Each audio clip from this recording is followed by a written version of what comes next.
The Lurian mothership descends on New York City, its colossal form blotting out the sun as it targets Earth's unsuspecting male population for breeding. Andrew Gordon, a 28-year-old software engineer, grips his steering wheel in panic as gridlock traffic traps him on the congested streets below. Alien tractor beams activate, bathing the city in an eerie blue glow. Men between 18 and 40 rise into the air, their bodies limp and unresisting. Andrew watches in horror as his car door flies open and an invisible force yanks him skyward. He joins a stream of 500,000 males floating towards the ship's gaping hangar. Inside the vessel, Andrew and his fellow captives are herded through a labyrinth of sterile corridors. Automated scanners assess their genetic makeup with cold efficiency. Men are sorted into groups based on compatibility, confusion, and fear etched on their faces. A hush falls over the crowd as Ivy, the Lurian queen, enters. She towers at 7 feet, her iridescent blue skin shimmering under the harsh lights. Her arms gesture gracefully as she addresses her new subjects, her hypnotic golden eyes sweeping over the assembled humans. "Greetings, Earth males." Ivy's voice resonates through the chamber. "A genetic plague has devastated our species. You are the key to our survival." Gasps and murmurs ripple through the crowd. Ivy continues, revealing the shocking truth. Earth's governments had agreed to this arrangement, trading a fraction of their population for advanced alien technology. The fate of these 500,000 men had been sealed in secret negotiations, their lives bartered for humanity's technological leap forward. Guards begin separating the captives, directing them to individual quarters.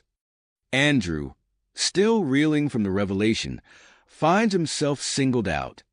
Ivy approaches, her gaze locked on him. "You possess exceptional genetic traits," she states, her tone a mix of scientific interest and something more primal.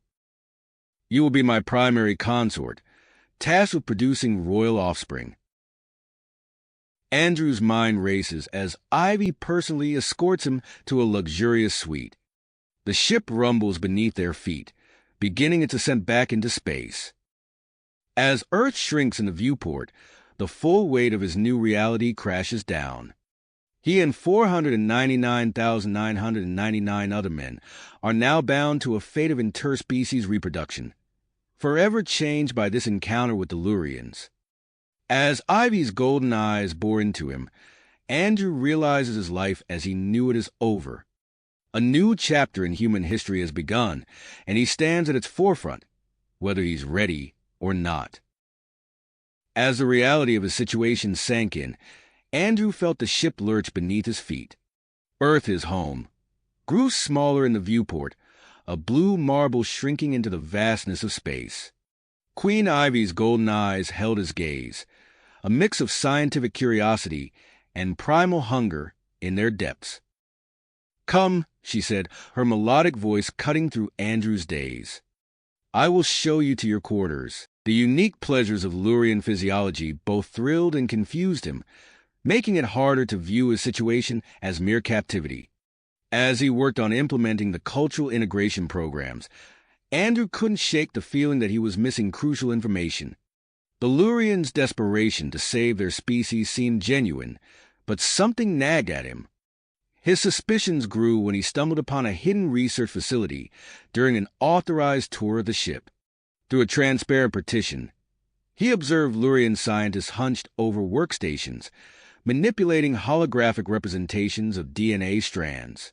Human and Lurian genetic material swirled together in the projections, forming hybrid structures. "What is this?"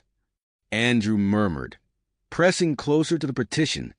A gentle hand on his shoulder made him jump. He turned to find Zara, the Lurian scientist he'd heard mentioned in hushed tones.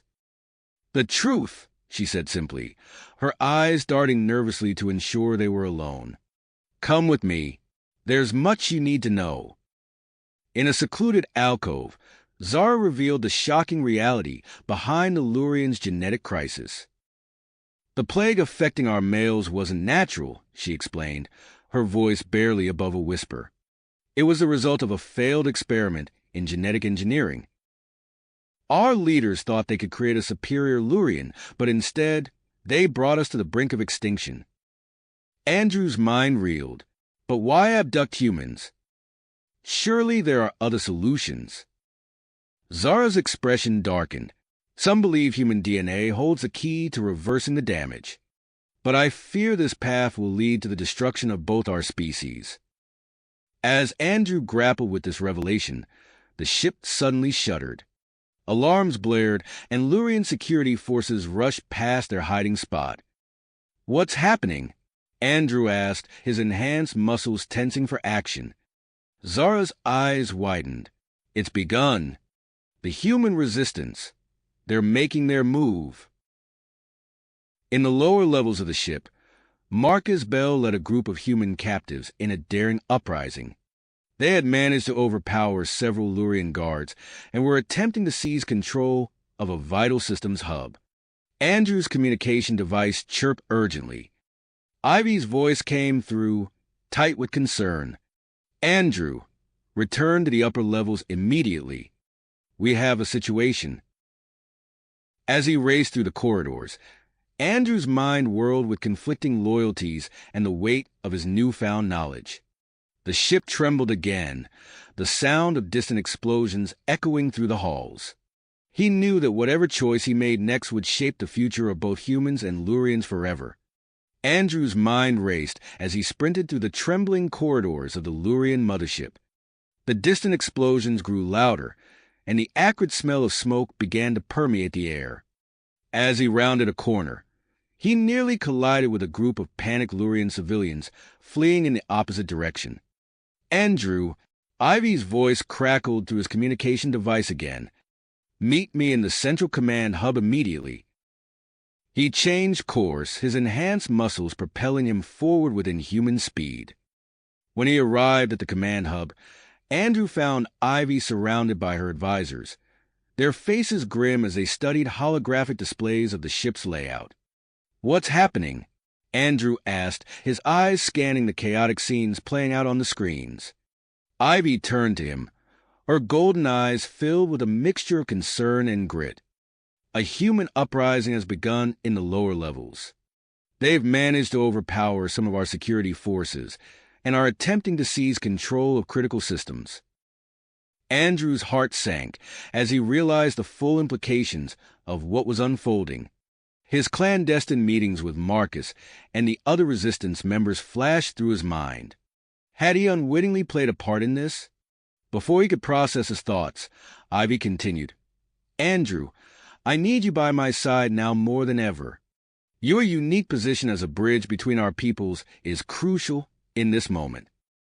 She paused, her four hands clasping together in a gesture Andrew had come to recognize as a sign of deep emotion. "I've made a decision. I'm going to officially recognize you as my royal consort." The announcement sent shockwaves through the room. The advisors murmured among themselves, some nodding in approval while others looked skeptical. Andrew stood frozen, the weight of Ivy's words hitting him like a physical force. "A ceremony?" he managed to ask, his voice barely above a whisper. Ivy nodded. "It will solidify your position among both Lurians and humans. It's our best chance at quelling this uprising peacefully." As Andrew grappled with this unexpected turn of events, alarms blared throughout the ship. One of Ivy's advisors called out, "Your Majesty, we've detected a breach in the lower quadrant. Unknown hostiles are advancing rapidly." Ivy's eyes narrowed. "Prepare our defenses. We must contain the situation quickly." She turned back to Andrew, her voice softening. "I know this is sudden, but I need your answer. Will you stand with me?" Andrew's mind whirled with conflicting emotions. His growing affection for Ivy warred with his loyalty to his fellow humans. The ship shuddered again, reminding him of the urgency of the situation. Before he could respond, the doors to the command hub burst open. Zara, the Lurian scientist, rushed in, her eyes wide with panic. "Your Majesty, Andrew, I have critical information. Guards moved to intercept her, but Ivy waved them off. Speak, Zara. Zara took a deep breath, her words tumbling out in a rush. The genetic plague affecting our males. It wasn't just a failed experiment. It was sabotage. The room fell silent as Zara explained the existence of the Purists, a radical faction within Lurian society opposed to interbreeding with humans. Andrew listened in horror as she revealed their deliberate attempt to prevent the salvation of their own species. As Zara's revelation sank in, the ship's communication system crackled to life. A human voice, filled with tenacity, echoed through the speakers. This is Marcus Bell. To all humans aboard this vessel, the time for action is now. We will no longer be subject to Lurian experimentation. Join us in our fight for freedom. Ivy's advisors erupted into panicked discussions. Andrew watched as the Queen's composure faltered for a moment before she steeled herself. Andrew, she said, her voice cutting through the chaos. I need your decision. The ceremony must proceed. It's our only hope for unity. As Andrew opened his mouth to respond, the ship rocked violently. Warning lights flashed across the command screens. Multiple breaches detected, an advisor shouted. Unknown human forces are advancing from the lower levels, and... Wait! There's another group approaching from the mid-sectors. Andrew's enhanced senses picked up the distant sound of weapons fire and shouts. The full scale of the uprising became clear. This was no longer just a localized rebellion. Ivy's eyes locked on Andrew's, silently pleading for his support. In that moment, he realized the magnitude of his decision. His choice would not only affect his personal relationship with Ivy, but could potentially shape the future of both species. As alarms blared and chaos erupted around them, Andrew took a deep breath, ready to voice his decision. But before he could speak, the command hub's main doors exploded inward in a shower of debris and smoke. Through the haze stepped a tall, imposing Lurian military officer, flanked by a group of heavily armed soldiers. His eyes blazed with fanatical intensity as he surveyed the room. I am Krell, he announced, his voice dripping with contempt, leader of the Purists, and I'm here to put an end to this abomination. Andrew instinctively moved to shield Ivy, his enhanced body tensing for action. As Krell and his forces faced off against Ivy's guards, the ship trembled once more. The human rebellion was closing in, and Andrew found himself at the epicenter of a conflict that would determine the fate of two worlds. The command hub erupted into chaos as Krell and his Purist forces stormed in. Andrew's enhanced reflexes kicked in, and he moved swiftly to position himself between Queen Ivy and the intruders. His muscles tense, ready for action. Krell's eyes narrowed as he assessed the situation. Step aside, human. This doesn't concern you. Andrew stood his ground, his voice steady. I'm afraid I can't do that. As Krell raised his weapon, Andrew sprang into action. His augmented body moved with lightning speed, closing the distance between them in the blink of an eye. He knocked the weapon from Krell's grasp and delivered a powerful strike to the Purist leader's midsection, sending him staggering backward. The other Purists rushed forward, but Andrew was ready. He ducked under a swinging arm, using his opponent's momentum to throw him into two others. His movements were fluid, almost graceful, as he incapacitated one attacker after another. Ivy's guards joined the fray, their loyalty to the Queen overcoming their initial shock at Andrew's display of prowess. Together, they pushed back against the Purist assault. As the battle raged, the ship's internal communication system crackled to life. Screens throughout the vessel flickered, showing the scene unfolding in the command hub.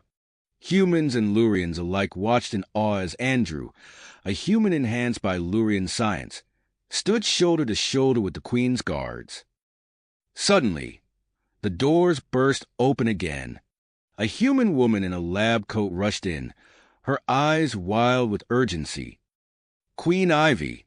Andrew, I have critical information. Andrew recognized her instantly. Dr. Rodriguez, what are you doing here? Elena Rodriguez, her hair disheveled and a small cut on her cheek, clutched a data pad to her chest. I've done it. I've found a cure for the genetic plague. Her words cut through the chaos like a knife.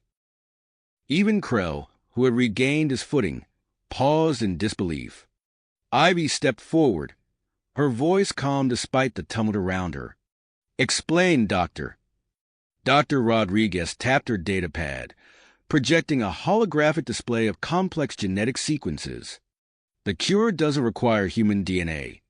It's a combination of Lurian genetic therapy and Earth-based medical techniques.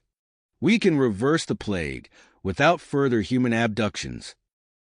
The revelation stunned both Andrew and Ivy. They exchanged a look of shock and dawning hope. Krell snarled, his composure cracking. Lies! Human deception! But his words fell on deaf ears as the broadcast of Dr. Rodriguez's announcement spread throughout the ship. In the lower levels, human captives and their Lurian guards alike stopped in their tracks, the fighting momentarily forgotten as they absorbed the news. Colonel Sarah Blackwood, leading her team through the ship's corridors, heard the broadcast through commandeered Lurian communication devices. She signaled her team to hold position, listening intently to the unfolding events. In another sector, Marcus Bell and his resistance fighters paused in their advance. The possibility of a cure changed everything. Marcus's mind raced, considering the implications for their planned uprising. Back in the command hub, Andrew used the momentary distraction to his advantage. He launched himself at Krell, grappling with the Purist leader. They crashed into a bank of controls, sending sparks flying. As they struggled, Zara's voice cut through the commotion. I have proof of the Purist treachery. All eyes turned to the Lurian scientist as she interfaced with the ship's main computer. Data streamed across the screens, damning evidence of the Purist's role in creating and spreading the genetic plague. Krell's followers looked at each other in confusion and growing anger. One by one, they lowered their weapons, the fight draining out of them as the truth of their leader's actions became clear. Andrew pinned Krell to the ground, his enhanced strength easily overpowering the Lurian. It's over, Krell. Your lies have been exposed. Ivy stepped forward, her voice ringing with authority. Guards, secure the Purist leadership. We have much to discuss. As Krell was led away, Ivy turned to Andrew and Dr. Rodriguez. We need to address everyone immediately. This changes everything. Andrew nodded, his mind already racing with the implications. He looked at Ivy, seeing the same mix of hope and purpose in her eyes that he felt. Together, he said, reaching out to take her hand. Ivy nodded, her four hands clasping his in a gesture of unity. They turned to face the communication array, ready to address the ship and the waiting world beyond. As Andrew and Ivy prepared to broadcast their message, alarms blared throughout the ship.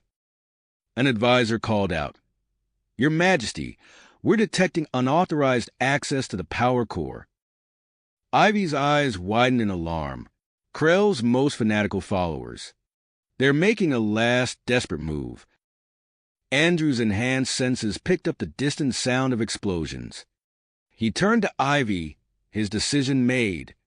I'll lead a team to secure the core. We can't let them destroy everything we've worked for. Ivy nodded, her expression a mix of concern and perseverance. Go. I'll coordinate from here and prepare our address. As Andrew rushed out of the command hub, gathering a mix of human and Lurian volunteers, he knew that the next few hours would determine the fate of both their species. The power core lay ahead, and with it, the future of human-Lurian relations. Relations. The power core lay ahead, and with it, the future of human-Lurian cooperation hung in the balance. Andrew's team moved swiftly through the ship's corridors, their footsteps echoing against the metal floors. The distant sounds of explosions grew louder as they approached the power core. Andrew's enhanced senses picked up the acrid smell of smoke and the faint crackle of electrical fires. "We're getting close," he called out to his team, a mix of human volunteers and Lurian security personnel. "Stay alert and watch each other's backs." As they rounded the final corner, they were met with a scene of chaos. The entrance to the power core was a twisted mass of metal and sparking wires. Two purist extremists stood guard, their weapons trained on the approaching team. Andrew didn't hesitate. He launched himself forward, using his augmented speed and strength to close the distance before the purists could react. With precise strikes, he disarmed one and incapacitated the other, clearing the way for his team. "Secure the entrance," Andrew ordered as he pressed forward into the power core chamber. Inside, the scene was even more dire. The massive energy conduits that powered the ship were damaged, releasing arcs of dangerous plasma. In the center of the room, 3 purists worked frantically at a control panel, their intentions clear. "Step away from the controls." Andrew's voice boomed over the chaos. The purists turned, their eyes wide with a mix of fear and fanatical perseverance. One of them, a tall Lurian with distinctive facial markings, spoke up. "You don't understand. This is the only way to preserve our species' purity." Andrew took a step forward, his hands raised in a placating gesture. "We have a cure now. There's no need for this destruction. Let us help you." For a moment, uncertainty flickered across the purists' faces. But then, the leader shook his head violently. "No, it's a lie. We can't trust the humans." He lunged for the control panel, his fingers reaching for what Andrew assumed was the final sequence to overload the core. Time seemed to slow as Andrew's enhanced reflexes kicked in. He crossed the room in a blur, tackling the purist leader mere inches from the controls. As they grappled on the floor, Andrew's team moved in, quickly subduing the other 2 purists. With the immediate threat neutralized, they turned their attention to stabilizing the damaged systems. Andrew stood up, his breath coming in short gasps. He tapped his communication device. "Ivy, we've secured the power core. The ship is safe." Ivy's voice came through, filled with relief. "Thank you, Andrew. Return to the command hub as soon as you can. We have much to discuss." As Andrew made his way back, he could feel the shift in the air. The tension that had permeated the ship for so long was dissipating, replaced by a cautious optimism. In the days that followed, the ship buzzed with activity. Dr. Rodriguez's announcement of a cure for the Lurian genetic plague had sparked a flurry of hope and excitement. The command hub was quickly transformed into a makeshift medical research facility, with human and Lurian scientists working side by side. Andrew watched as Dr. Rodriguez directed her team, her face alight with purpose. "We'll start with small-scale trials," she explained to a group of Lurian volunteers. "But I'm confident we'll see positive results quickly." As the cure showed promising results in initial trials, a new challenge emerged. Andrew noticed groups of human males gathering in the ship's common areas, their expressions a mix of uncertainty and tenacity. One evening, as Andrew and Ivy were reviewing progress reports, a delegation of these men approached them. Their spokesperson, a tall man with kind eyes, stepped forward. "Your Majesty, Andrew," he began, his voice steady but nervous. We want to stay. On the ship, I mean." Ivy's 4 hands clasped together in surprise. "Stay? But surely you wish to return to Earth now that the crisis is over?" The man shook his head. "Many of us have formed deep bonds with our Lurian partners. We can't bear the thought of leaving them." Andrew's mind raced with the implications of this request. He turned to Ivy, seeing the same mix of surprise and consideration in her eyes. "This is unexpected," Andrew said carefully, "but not unwelcome. We'll need to establish some guidelines, create a framework for this new arrangement.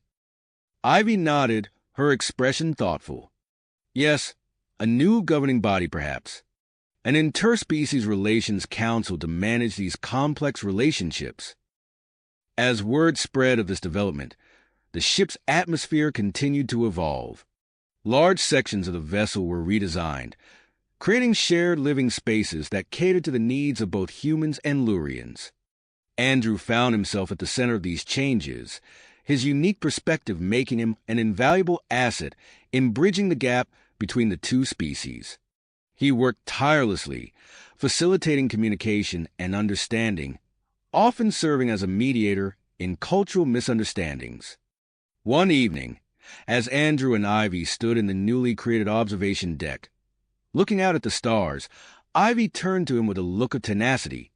"Andrew," she said, her voice soft but firm, "I've made a decision. I want to undergo the same enhancement process you did." Andrew's eyes widened in surprise. "Are you sure? It's not without risks, and there might be pushback from some of your people." Ivy nodded, her four hands reaching out to clasp his. "I'm sure, if we're to truly understand each other, to lead our people into this new era, I need to experience what you have." As they stood there, the vastness of space stretching out before them, Andrew felt a sense of anticipation. The future was uncertain, filled with challenges and opportunities they had yet to imagine. But as he looked at Ivy, her willpower mirroring his own, he knew they were ready to face whatever lay ahead. The ship continued its journey, no longer just a Lurian vessel, but a symbol of a new, shared future. As Earth grew larger in their view screens, Andrew and Ivy prepared for the next phase of their mission, introducing their vision of cooperation to the wider human world. As Earth grew larger in their view screens, Andrew and Ivy prepared for the next phase of their mission, introducing their vision of cooperation to the wider human population. The anticipation on the ship was palpable, with both humans and Lurians working tirelessly to ensure a smooth diplomatic transition. However, their carefully laid plans were about to face an unexpected complication. One morning, as Andrew entered the medical bay for his routine checkup, he found Dr. Rodriguez hunched over a holographic display, her brow furrowed in concentration. "Doctor," Andrew called out, concern creeping into his voice. "Is everything all right?" Dr. Rodriguez looked up, her eyes wide with a mix of excitement and apprehension. "Andrew, I'm glad you're here. We need to talk. It's about Queen Ivy." Andrew's heart rate quickened. "What is it? Is she okay?" The doctor took a deep breath. "She's pregnant, and you're the father."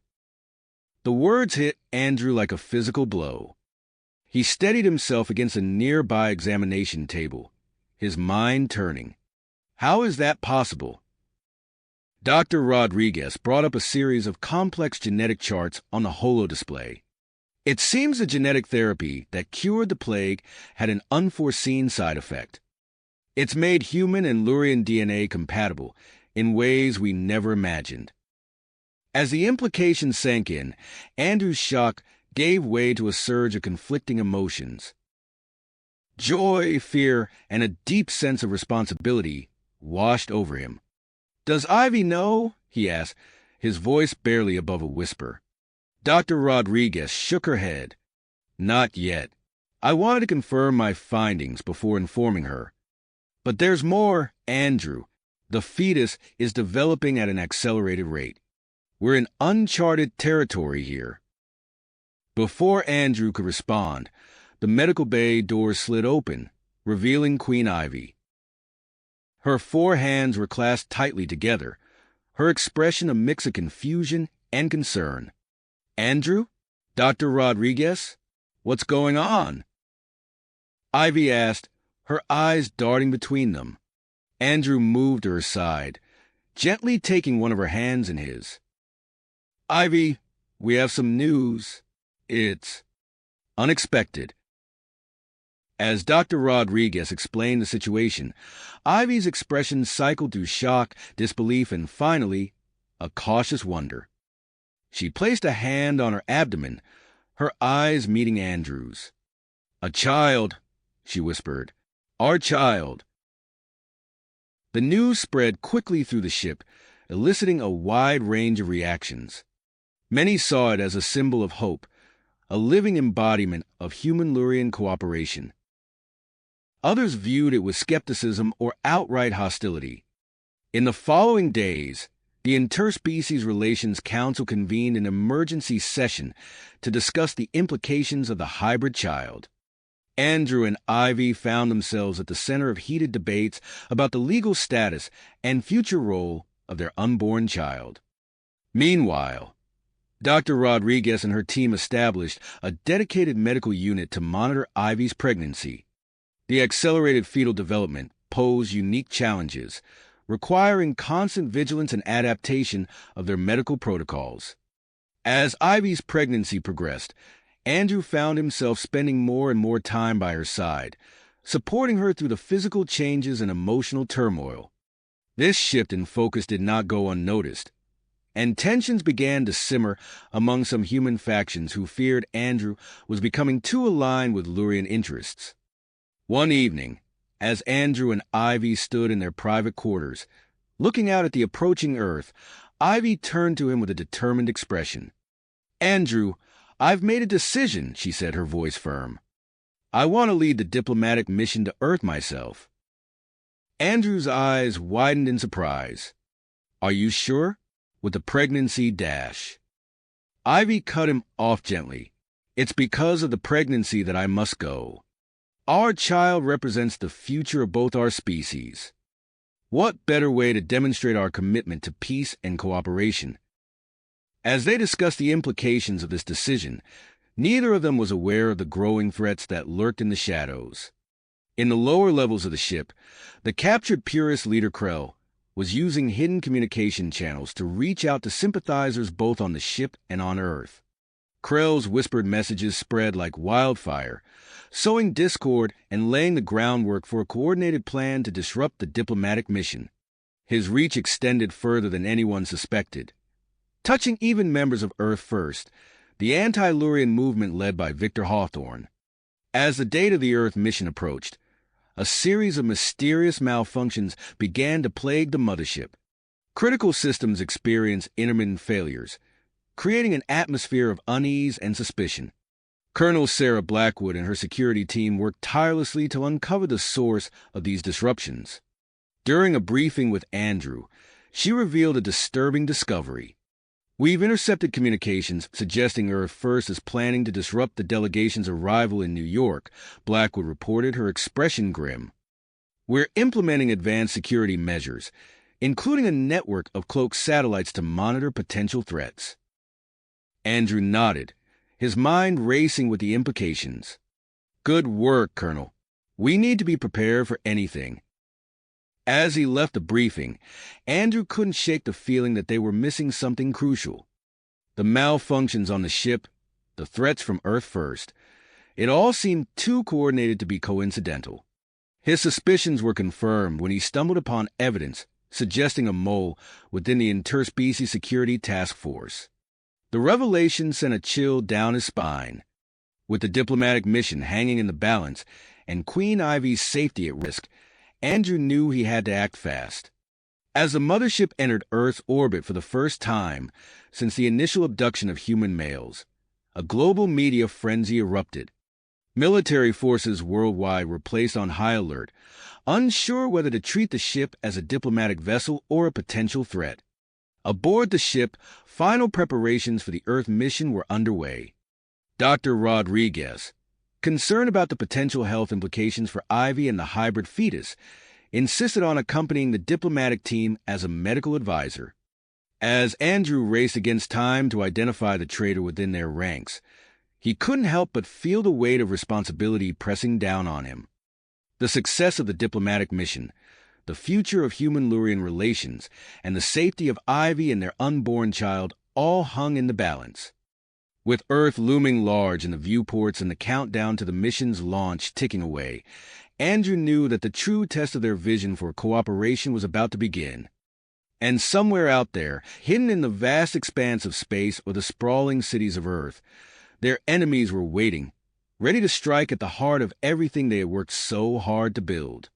The ship's engines hummed as they initiated their descent into Earth's atmosphere, the blue planet growing larger in the viewports. As the Lurian mothership entered Earth's orbit, the ship's sensors detected a flurry of activity on the surface. Military installations across the globe lit up, tracking systems locking onto the massive vessel. In the ship's command center, Andrew and Queen Ivy watched the holographic display with a mix of anticipation and concern. "Multiple military forces are mobilizing," reported Colonel Sarah Blackwood, her eyes scanning the incoming data. "It seems they're unsure whether to treat us as friendlies or hostiles." Andrew nodded grimly. "We expected this. Let's hope our diplomatic credentials get through to the right people quickly." As if on cue, a transmission from Earth crackled through the ship's communication systems. "Attention, unidentified vessel. This is the United Nations Security Council. You are entering restricted airspace. Identify yourself and state your intentions immediately." Queen Ivy stepped forward, her four hands moving in a complex pattern as she activated the ship's broadcast system. "This is Queen Ivy of the Lurian people. We come in peace, seeking diplomatic relations with Earth. We request permission to land and meet with your leaders." There was a tense pause before the reply came. "Stand by, Lurian vessel. The United Nations is convening an emergency session to address your arrival." As they waited for a response, Dr. Rodriguez entered the command center, her medical kit in hand. "Your Majesty," she addressed Ivy, "I need to conduct one final health check before we descend. The fetus's accelerated growth rate concerns me, and we don't know how Earth's environment might affect your condition."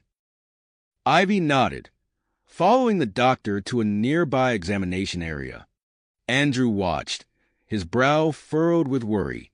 The stakes of this mission were high enough without the added complication of Ivy's pregnancy. Dr. Rodriguez's examination was swift but thorough. "Everything looks stable for now," she reported, "but I strongly advise caution during the mission. We're in uncharted territory with this pregnancy." As Ivy rejoined Andrew, an alert sounded from Colonel Blackwood's station. "Your Majesty, Andrew, we have a security breach. Someone's attempting to access our communication systems from within the ship." Andrew's enhanced senses kicked into high gear as he processed the information. "The mole," he muttered. "We need to find them before we land." He sprinted from the command center, his augmented speed carrying him through the ship's corridors in a blur. Following the digital trail, he arrived at a secluded terminal in the lower decks. There, hunched over a console, was Lieutenant James Hartley, his fingers flying over the keys. "Hartley!" Andrew shouted. "Step away from the console." The lieutenant spun around, his eyes wide with surprise before narrowing in defiance. "You don't understand, Andrew. Earth isn't ready for this. We're protecting humanity." Hartley lunged at Andrew, but the enhanced human was ready. They grappled, Hartley's military training evident in his moves, but Andrew's augmented strength and reflexes gave him the edge. The fight carried them across the room, crashing into equipment and bulkheads. With a final surge of effort, Andrew pinned Hartley to the ground. "It's over, James. You're working with Earth first, aren't you? With Victor Hawthorne?" Hartley's silence was answer enough. Security personnel arrived moments later, taking the subdued lieutenant into custody. Returning to the command center, Andrew found the diplomatic team preparing for descent. A specially designed shuttle, a marvel of human Lurian engineering, waited in the hangar bay. Its sleek form housed advanced cloaking technology, rendering it invisible to most Earth-based tracking systems. As they boarded the shuttle, Andrew briefed Queen Ivy and Colonel Blackwood on Hartley's betrayal. "We've neutralized the immediate threat, but we need to stay alert. There could be more sympathizers we haven't identified." The shuttle detached from the mothership, its engines igniting as it began its descent towards New York City. Through the viewports, they watched as the curve of the Earth gave way to the defined shapes of continents and oceans. Suddenly, alarms blared within the shuttle. Colonel Blackwood's hands flew over the control panel. "We're picking up multiple explosions in New York. It looks like a coordinated attack on the city's infrastructure." Andrew's teeth gritted. "Earth first. They're trying to disrupt our arrival." As the shuttle pierced through the cloud layer, the sprawling expanse of New York City came into view. Plumes of smoke rose from several locations, emergency vehicles weaving through the streets below. "I'm receiving a transmission from our advanced security team," Blackwood reported. "They've engaged with the attackers and are working to secure our landing zone in Central Park." The shuttle touched down in a clearing, the grass rippling under the force of its engines. As the doors opened, Andrew and Queen Ivy stepped out onto Earth's soil, their appearance triggering a wave of murmurs and exclamations from the gathered dignitaries and media. Cameras flashed and reporters called out questions as the delegation moved towards the waiting vehicles. Andrew scanned the crowd, his enhanced senses on high alert for any signs of threat. They had barely taken a dozen steps when Andrew's instinct screamed a warning. His eyes caught a glint of metal from a distant rooftop. Time seemed to slow as he saw the muzzle flash, a projectile speeding towards Queen Ivy. Without hesitation, Andrew threw himself in front of Ivy. He felt the impact of the round, a searing pain tearing through his shoulder. He stumbled, his vision blurring as he heard shouts of alarm and the sound of returned gunfire. As he fell to his knees, Andrew saw Dr. Rodriguez rushing towards him, her medical kit already open. Queen Ivy knelt beside him, her four hands moving in a blur as she helped apply pressure to the wound. Through the haze of pain, Andrew watched as Ivy stood, her regal bearing commanding the attention of the panicked crowd. She raised her voice, her words carrying across the chaos. "People of Earth, I implore you to remain calm. This act of violence does not define us. We came here in peace, seeking understanding and cooperation. Let us not allow the actions of a misguided few to derail our shared future." As Andrew's consciousness began to fade, he saw the impact of Ivy's words. The fear and hostility in the eyes of many onlookers gave way to something else, a glimmer of hope, a willingness to listen. His last thought before darkness claimed him was a mixture of pride and grit. They had made it to Earth, taken the first crucial steps. Now, the real work of building bridges between their peoples could begin. His vision swam as he fought to maintain consciousness, the sounds of chaos around him fading in and out. "Andrew, stay with me." Dr. Rodriguez's voice cut through the haze. Her hands moved swiftly, applying pressure to his wound and administering emergency treatment. Queen Ivy's voice rang out again, her words carrying a mix of commitment and compassion. "We must move forward for the sake of both our peoples. This violence will not deter us from our mission of peace and cooperation." As Andrew's enhanced physiology began to accelerate his healing process, he felt strength returning to his limbs. He gritted his teeth and pushed himself to his feet, leaning heavily on Dr. Rodriguez for support. "We need to get you both to safety," Colonel Blackwood insisted, her eyes scanning the surroundings for potential threats. They were quickly ushered into a heavily armored vehicle, the doors sealing shut behind them with a reassuring thud. As they sped away from the scene, Andrew's mind raced with the implications of the attack. "We can't let this derail everything we've worked for," he said, his voice strained but determined. Queen Ivy nodded, her four hands moving in a complex pattern of worry and persistence. "Agreed. We must address the world. Show them that we remain committed to peace despite these acts of aggression. Within hours, plans were set in motion for a global broadcast. The world buzzed with anticipation and anxiety as news of the attack spread. Billions of people across the planet prepared to witness an unprecedented moment in human history. As the broadcast time approached, Andrew and Queen Ivy found themselves in a specially prepared studio within the United Nations complex. The air was thick with tension as technicians scurried about, making last-minute adjustments to equipment. Dr. Rodriguez hovered nearby, her medical kit at the ready. She cast concerned glances at Queen Ivy, whose discomfort was becoming increasingly visible. The accelerated growth of the hybrid child within her was taking its toll. "Your Majesty, are you certain you're up for this?" Dr. Rodriguez asked, her voice low.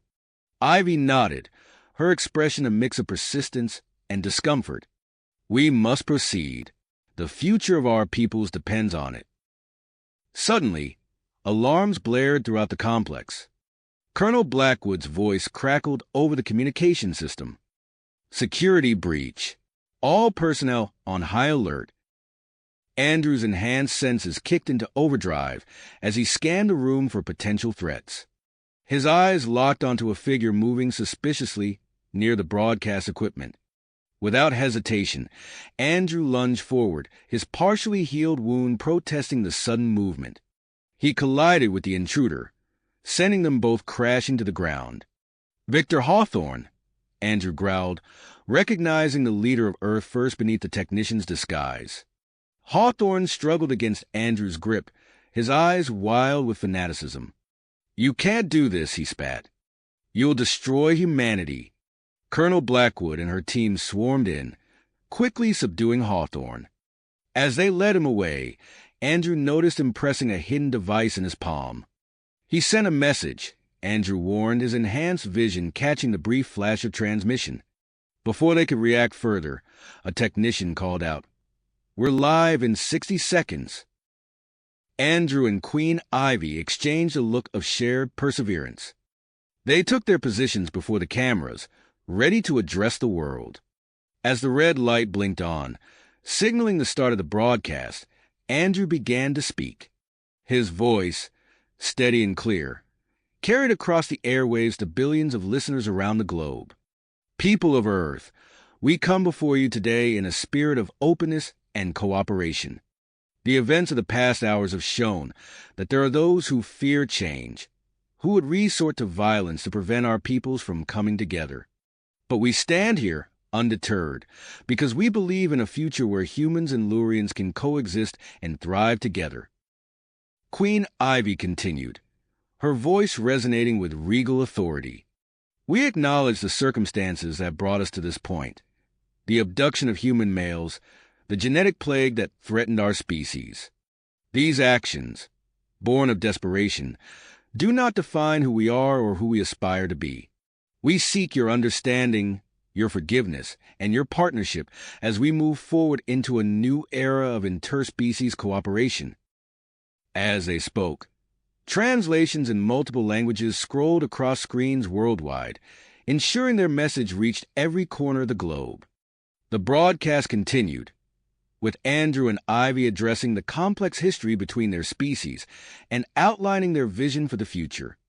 Suddenly, Queen Ivy gasped, her four hands moving to her swollen abdomen. Dr. Rodriguez rushed to her side, medical scanner in hand. "The baby," Ivy said, her voice strained. "It's coming." The world watched in stunned silence as Dr. Rodriguez and her team sprang into action. The planned broadcast dissolved into a live documentation of an unprecedented medical event, the birth of the first human-Lurian hybrid child. Andrew stood by Ivy's side, supporting her as she endured the accelerated labor. Dr. Rodriguez's voice remained calm and steady as she guided the process, her expertise bridging the gap between human and Lurian physiology. As the moments ticked by, tension mounted both in the studio and around the world. The birth of this child represented more than just a medical miracle. It was a symbol of the potential for true unity between the two species. With a final push and a cry that seemed to echo across the universe, the hybrid child entered the world. The studio fell silent for a heartbeat before erupting into a flurry of activity. Dr. Rodriguez cradled the newborn, her experienced eyes quickly assessing its health. "It's a girl," she announced, her voice filled with wonder. "She's perfectly healthy." As the camera zoomed in on the infant, the world got its first glimpse of the future. The child possessed features from both her human and Lurian heritage: Andrew's eyes, Ivy's distinctive skin tone, and a unique blend of human and Lurian physiological traits. The broadcast, which had begun as a carefully planned address, had transformed into a raw, emotional event that touched hearts and minds across the globe. As news of the successful birth spread, public opinion began to shift dramatically. However, even as waves of support and acceptance washed over much of the world, pockets of resistance remained. The broadcast cut to scenes of protests erupting in various cities, with some viewing the hybrid child as a threat to human purity. Aboard the Lurian mothership, Marcus Bell and his team fought to regain control of the vessel's weapon systems. The ship's corridors echoed with the sounds of conflict as loyal crew members clashed with Krell's insurgents. Back in the studio, Andrew cradled his newborn daughter, a sense of awe and protectiveness washing over him. Queen Ivy, exhausted but radiant, addressed the world once more. "This child," she said, her voice filled with emotion, "is a bridge between our peoples. She represents hope, unity, and the infinite possibilities that lie before us when we choose cooperation over conflict." As the broadcast drew to a close, the full repercussions of the events were yet to unfold. The world remained in a state of flux, with governments scrambling to address the implications of human Lurian reproduction and the prospect of more hybrid children in the future. Andrew, Queen Ivy, and their newborn daughter were quickly ushered into a secure area, surrounded by a protective detail. As they prepared for their return to the mothership, Andrew couldn't shake the feeling that this was only the beginning of a new chapter in the complex saga of human-Lurian relations. The child in his arms represented both the culmination of their efforts and the start of a new journey, one that would challenge perceptions, redefine boundaries, and shape the destiny of two intertwined species. As the gravity of recent events settled over them, Andrew and Queen Ivy exchanged a determined look. Their newborn daughter, nestled safely in Ivy's arms, represented both the culmination of their efforts and an uncertain future. "We need to return to the mothership," Andrew said, his voice low and urgent. "It's not safe for you or the baby here." Queen Ivy nodded, her four hands cradling their child protectively. "Agreed. We must ensure our daughter's safety and address the situation from a secure location." Colonel Blackwood approached, her expression grave. "We've prepared a shuttle for your immediate departure. It's equipped with advanced medical facilities to monitor both Queen Ivy and the infant."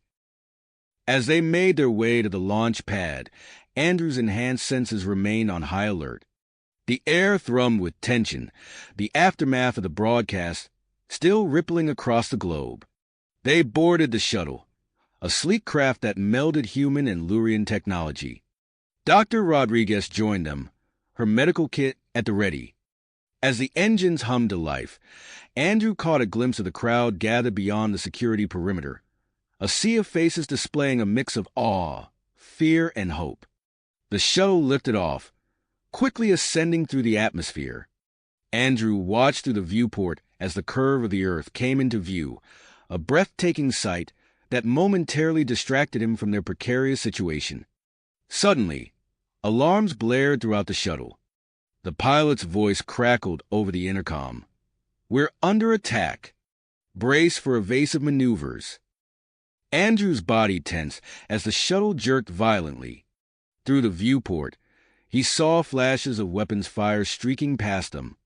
His mind raced, recognizing the signatures of experimental Earth-first weapons he'd been briefed on. "It's Emily Stryker," he growled, recalling Victor Hawthorne's second-in-command. She's leading an attack to prevent us from reaching the mothership. The shuttle shuddered as it took a direct hit. Sparks flew from a nearby console, and the acrid smell of burning circuitry filled the air. The pilot's voice came through again, strained and urgent. We've lost primary propulsion. We're stranded in the upper atmosphere. Andrew's training kicked in. He turned to Dr. Rodriguez, who was already moving to secure Queen Ivy and the baby. Doctor, focus on stabilizing the life support systems. I'll see what I can do about the propulsion. As Andrew worked to reroute power and bypass damaged systems, he could hear the sound of aerial combat outside. Through the viewport, he caught glimpses of sleek fighter craft, a mix of human and Lurian design, engaging the Earth's first attackers. Queen Ivy, despite her weakened state, focused her energy on boosting the shuttle's distress signal. Her four hands moved in complex patterns over a Lurian interface, enhancing the signal's range and clarity. "I've amplified our beacon," she announced, her voice strained but determined. "Our allies should be able to locate us precisely now." As if in response to the heightened tension, the hybrid child began to cry. But this was no ordinary wail. The infant's cries resonated at a frequency that seemed to interface with the shuttle systems. Lights flickered, and for a moment, power surged through the craft's failing circuits. Dr. Rodriguez's eyes widened in astonishment. "Incredible," she breathed, scanning the child with her medical device. "The baby's vocalizations are somehow boosting power to our critical systems. I've never seen anything like it." Andrew felt a mix of pride and concern wash over him. Their daughter was already demonstrating abilities beyond their understanding, a living embodiment of the potential and the unknown that lay in the union of their species. Outside, the battle raged on. Earth-first fighters, armed with stolen experimental weapons, clashed with the hybrid defense force. The dogfight unfolded against the backdrop of Earth's atmosphere, a deadly dance of light and explosions visible from the crippled shuttle. Andrew's enhanced vision caught sight of a massive energy field extending from the Lurian mothership, reaching out towards their position. The shimmering barrier enveloped their shuttle, providing a measure of protection against the onslaught. "The mothership's extending its shields to us," Andrew called out, a note of relief in his voice. "We just need to hold on a little longer." As if in response to his words, a violent tremor shook the shuttle. Warning lights flashed across the control panels, indicating a breach in the hull integrity. "We're losing pressure," Dr. Rodriguez shouted, rushing to activate emergency seals. Andrew moved quickly, using his enhanced strength to manually close a damaged bulkhead. The metal groaned under his efforts, but finally sealed shut, stabilizing the shuttle's internal atmosphere. Through it all, Queen Ivy remained focused on maintaining their distress signal, her body still recovering from the accelerated birth. The hybrid child continued to cry, each wail sending pulses of energy through the shuttle systems. As Andrew worked to keep the shuttle intact, he could see the Lurian mothership growing larger in the viewport. They were being slowly pulled in, the massive vessel's tractor beams locking onto their crippled craft. "We're almost there," he said, his voice tight with effort as he held a damaged panel in place. "Just a little longer." The shuttle shuddered as it entered the mothership's modified cargo bay. There was a moment of weightlessness as the artificial gravity adjusted, then a gentle thud as they touched down on the deck. As the airlock sealed and the bay repressurized, Andrew felt a wave of relief wash over him. They had made it. Queen Ivy, their daughter, Dr. Rodriguez. They were all safe. But as the adrenaline of their escape began to fade, Andrew's mind turned to the bigger picture. The coordinated attacks by Earth First, the unprecedented abilities displayed by their hybrid child, the global reaction to their broadcast, all of it pointed to a new chapter in human-Lurian relations, one fraught with both danger and potential. As the cargo bay doors began to open, Andrew steeled himself for what lay ahead. The rescue was complete, But he knew that the real challenges were only just beginning. As the cargo bay doors opened, Andrew steeled himself for what lay ahead.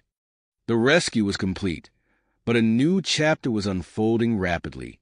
The mothership's emergency protocols kicked in, and a team of human and Lurian medical staff swarmed around them. Dr. Rodriguez, her face a mask of professional calm, directed the incoming medical team. "We need to move Queen Ivy and the child to the medical bay immediately," she ordered, her voice carrying over the din of the busy cargo hold. Andrew followed closely as they were whisked through the ship's corridors, his enhanced senses on high alert for any potential threats. The medical bay was a marvel of integrated technology, with equipment he'd never seen before humming to life as they entered. Over the next few days, Andrew watched in amazement as their daughter, whom they named Luna, developed at an unprecedented rate. Her skin took on a shimmering blue hue, and her eyes gleamed with a mesmerizing golden light. Dr. Rodriguez's brow furrowed as she examined the latest scans.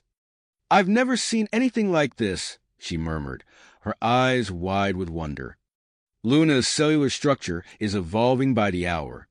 She's already developed to the equivalent of a human toddler."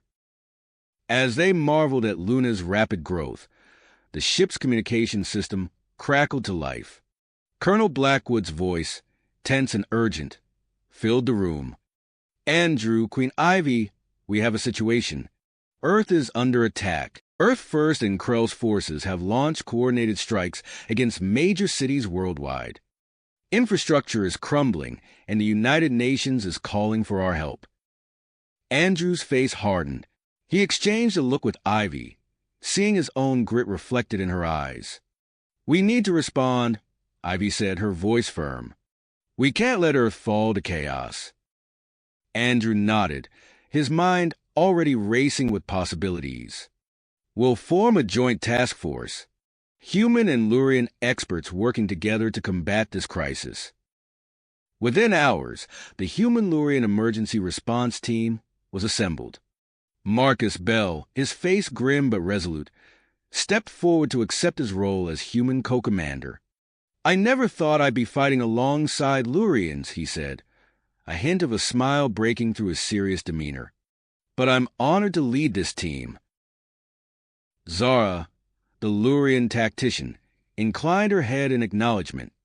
"Our combined strengths will be formidable," she stated, her multifaceted eyes glinting with dedication.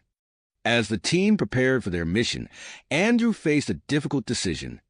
His enhanced abilities made him an asset to the ground team, but his new roles as father and consort to Queen Ivy pulled him in another direction.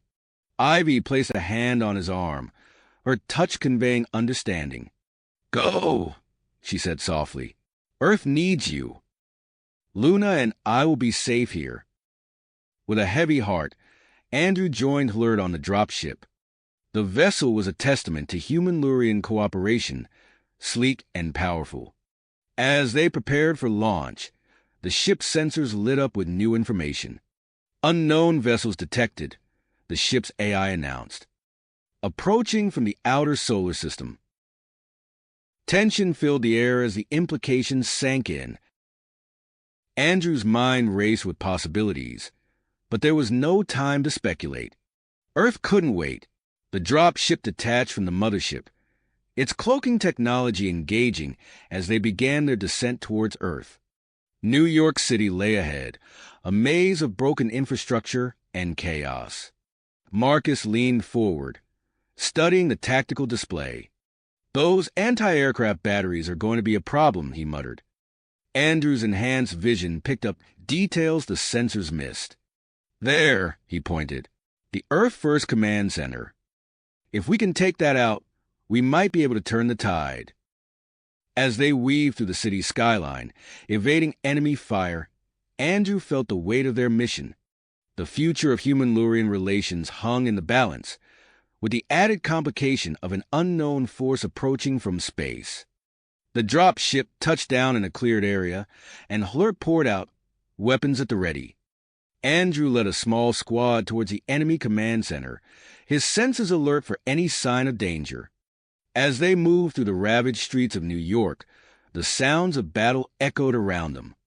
Flirt teams engaged Earth First forces across the city, their advanced weaponry giving them an edge. Andrew's squad approached the command center, a fortified building dripping with defensive measures. He signaled for the team to take cover as he assessed their options. In that moment, as he prepared to lead the assault that could change the course of the conflict, Andrew couldn't help but think of Ivy and Luna aboard the mothership. Whatever the outcome of this mission, he knew that the challenges facing their new family and the future of human-Lurian relations were far from finished. Andrew took a deep breath, steeling himself for the task ahead. He signaled to his squad, a mix of human and Lurian operatives, each chosen for their unique skills and adaptability.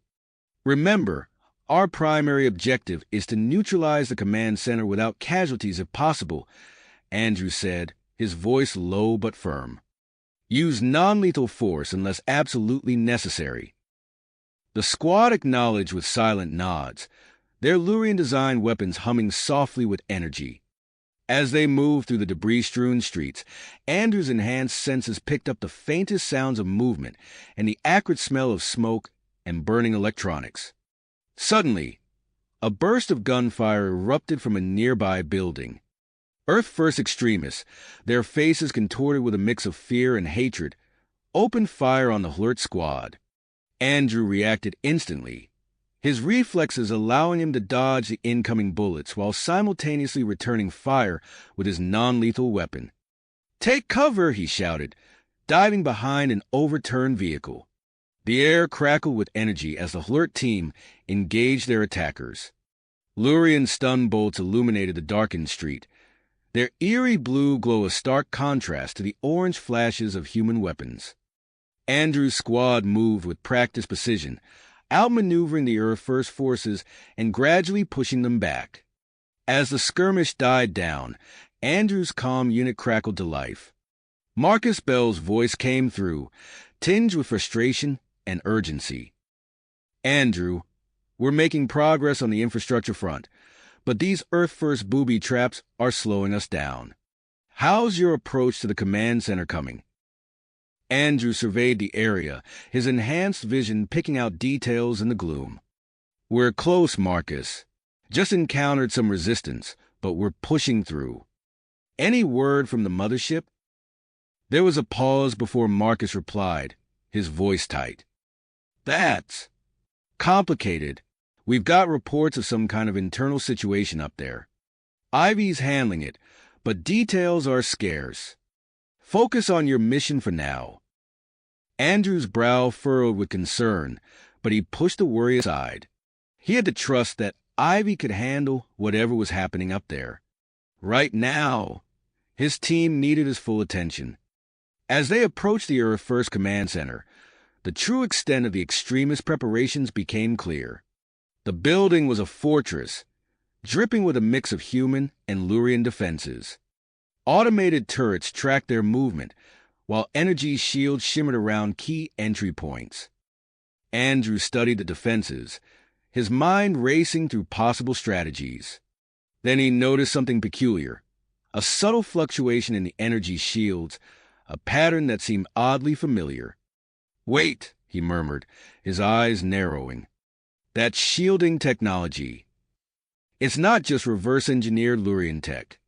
It's got pure signatures." He turned to his team, his expression grim. "Change your plans. We're going to exploit a weakness in their defenses, but it means I'll have to go in alone initially. My hybrid biology should let me slip past their scanners." Andrew outlined his plan quickly, aware that every moment they delayed increased the risk of detection. As his team moved into position to provide support, he approached the building's main entrance.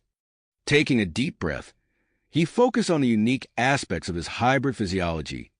To his amazement, the shields parted like water as he passed through, recognizing him as neither fully human nor Lurian. The automated systems remained dormant, fooled by his unique genetic signature. Inside, the command center was a hive of activity. Earth First operatives hurried about, their faces taut with stress as they coordinated their forces across the city. Andrew moved silently through the facility, gathering intel and disabling key systems as he went. As he worked, his enhanced hearing picked up fragments of conversation that made his blood run cold. Mentions of fusion bombs planted throughout the city, of secret alliances with the Purists, of plans that went far beyond mere terrestrial concerns. Andrew's mind raced as he processed this new information. The situation was far more complex and dangerous than they had initially believed. He needed to get this intel to Marcus and the rest of HLRT immediately. Just as he prepared to signal his team, alarms blared throughout the facility. A voice, filled with panic and rage, echoed through the command center. Intruder detected. All personnel. Converge on the central hub immediately. Andrew cursed under his breath. His cover was blown. As he heard the sound of approaching footsteps from all directions, he readied himself for the fight ahead. The mission had just become a lot more complicated, but failure was not an option. Too much was at stake, for Earth, for the Lurians, and for the future of both their species. With a relentless drive, Andrew activated his comm unit. Team, execute Plan B. I'm going to need that backup sooner rather than later. He raised his weapon, ready to face whatever came next in this high-stakes battle for the future of two worlds. Worlds. The sound of footsteps grew closer as Andrew positioned himself behind a control console, his mind racing through potential strategies. Suddenly, the doors burst open, and Earth-First operatives poured into the room, weapons raised. Andrew's enhanced reflexes allowed him to dodge the first volley of gunfire, returning fire with his non-lethal Lurian weapon. The air crackled with energy as stun bolts flew across the room, dropping several attackers in their tracks. "Surrender now," a gruff voice commanded. "You're outnumbered and outgunned." Andrew's lips curled into a grim smile. "I don't think so," he replied, tapping his comm unit. "Now!" On cue, the windows shattered as his HLRT squad rappelled into the room, their weapons blazing with Lurian energy. The Earth-First operatives, caught off guard by the sudden assault, scrambled for cover. In the ensuing chaos, Andrew vaulted over the console, his hybrid physiology granting him unnatural speed and agility. He weaved through the firefight, incapacitating opponents with practiced efficiency. Within minutes, the HLRT team had subdued the remaining Earth-First forces, securing the command center. As the dust settled, Andrew's gaze fell on a nearby computer terminal. Its screen flickered with encrypted data, beckoning him closer. His fingers flew across the keyboard, his enhanced mental processing allowing him to break through the security measures with ease. What he found made his blood run cold. "Marcus," he called over the comm, his voice tight. "You need to see this. Earth-First. They've been working with the Purists." The file sprawled before him painted a horrifying picture. Detailed logs of genetic material exchanges, schematics for advanced alien technology, and plans for coordinated attacks against both Earth and Lurian targets. Before Andrew could delve deeper into the files, his comm unit crackled to life with an urgent message from the mothership. Queen Ivy's voice, usually so composed, held a note of tension that set Andrew on edge. "Andrew, we have a situation up here," she began. "The Purist fleet, led by High Commander Vex, has issued an ultimatum. They're demanding we surrender Luna, or they'll attack." Andrew's heart raced as he processed the information. "What are our options?" "I proposed a face-to-face meeting with Vex on the International Space Station," Ivy replied. "It's our best chance at a diplomatic solution." As Andrew grappled with this new development, Marcus's voice cut through on another channel. "Andrew, we've got a problem. We've located and disarmed most of the fusion bombs, but there's one left. It's under the UN headquarters, and it's unlike anything we've seen before." Andrew's mind reeled as he tried to prioritize the mounting crises. The Earth-First Command Center was secured, But the revelation of their purest collaboration opened up a new can of worms. The imminent threat of the final bomb in New York clashed with the looming danger of the purist fleet. As he weighed his options, Andrew's eyes fell on another file in the Earth First database. His breath caught in his throat as he read its contents. "Marcus, IV," he said, his voice grim. "There's more. Earth First has a secret base on the far side of the moon. It's built with purist tech, and it looks like they're planning to use it as a staging ground for future attacks." A heavy silence fell over the comm channel as the implications sank in. Andrew knew that neutralizing this lunar threat was crucial for any hope of long-term peace between humans and Lurians. But with the immediate crises in New York and on the mothership, how could they possibly address this new threat? Andrew's hybrid mind worked overtime, processing multiple scenarios simultaneously. He knew he had to make a decision, and fast. The fate of two worlds hung in the balance, and time was running out. "All right," he said finally, his voice filled with drive. "Here's what we're going to do. Marcus, focus your team on disarming that last bomb. I'll send half of my squad to assist you. Ivy, proceed with the diplomatic meeting on the ISS. We need to buy time and keep the purists talking." Andrew paused, knowing his next words would be controversial. "I'm taking the rest of my team to the moon. We need to neutralize that base before Earth First can use it against us." Protests erupted over the comm, but Andrew cut them off. "I know it's risky, but we don't have a choice. We need to hit them on all fronts if we want to have any chance of coming out of this alive." As his team prepared for their respective missions, Andrew couldn't shake the feeling that they were walking into something much bigger than they realized. The connection between Earth First and the Purists, the threat to Luna, the secret moon base. It all pointed to a conspiracy that spanned two worlds and threatened the future of human-Lurian relations. With a final glance at the secured command center, Andrew led his small team toward a hangar where they had detected a hidden Earth First shuttle. As they approached the vessel, its sleek lines and advanced tech, betraying its purest origins, Andrew knew they were embarking on perhaps the most dangerous mission of their lives. The shuttle's engines hummed to life, its cloaking technology engaging as they prepared for liftoff. As the Earth fell away beneath them, Andrew's thoughts turned to Ivy and Luna aboard the mothership, facing their own perilous situation. Little did he know that at that very moment, Luna was engaging in a battle of her own, a virtual showdown with the captured purist leader, Krell, within the mothership's computer systems. The young hybrid's unprecedented abilities were being put to the ultimate test as she fought to protect her home and her people. As the moon grew larger in the shuttle's view screen, Andrew steeled himself for what lay ahead. The secret base, hidden on the lunar far side, held answers they desperately needed. But what other secrets would they uncover in the silent, airless waste of Earth's oldest companion? The fate of two worlds now rested on the shoulders of a few extraordinary individuals, each fighting their own battles across the Earth-Moon system.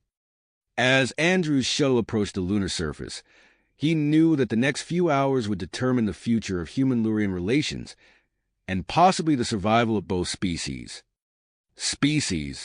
As Andrew's shuttle approached the lunar surface, he knew that the next few hours would determine the future of human-Lurian relations, and possibly the survival of both races. The shuttle's cloaking technology hummed softly as they descended toward the moon's far side. Andrew's enhanced vision picked out the details of the barren landscape below, searching for any sign of the hidden Earth First base. "There," he pointed, indicating a barely perceptible shimmer in the lunar regolith.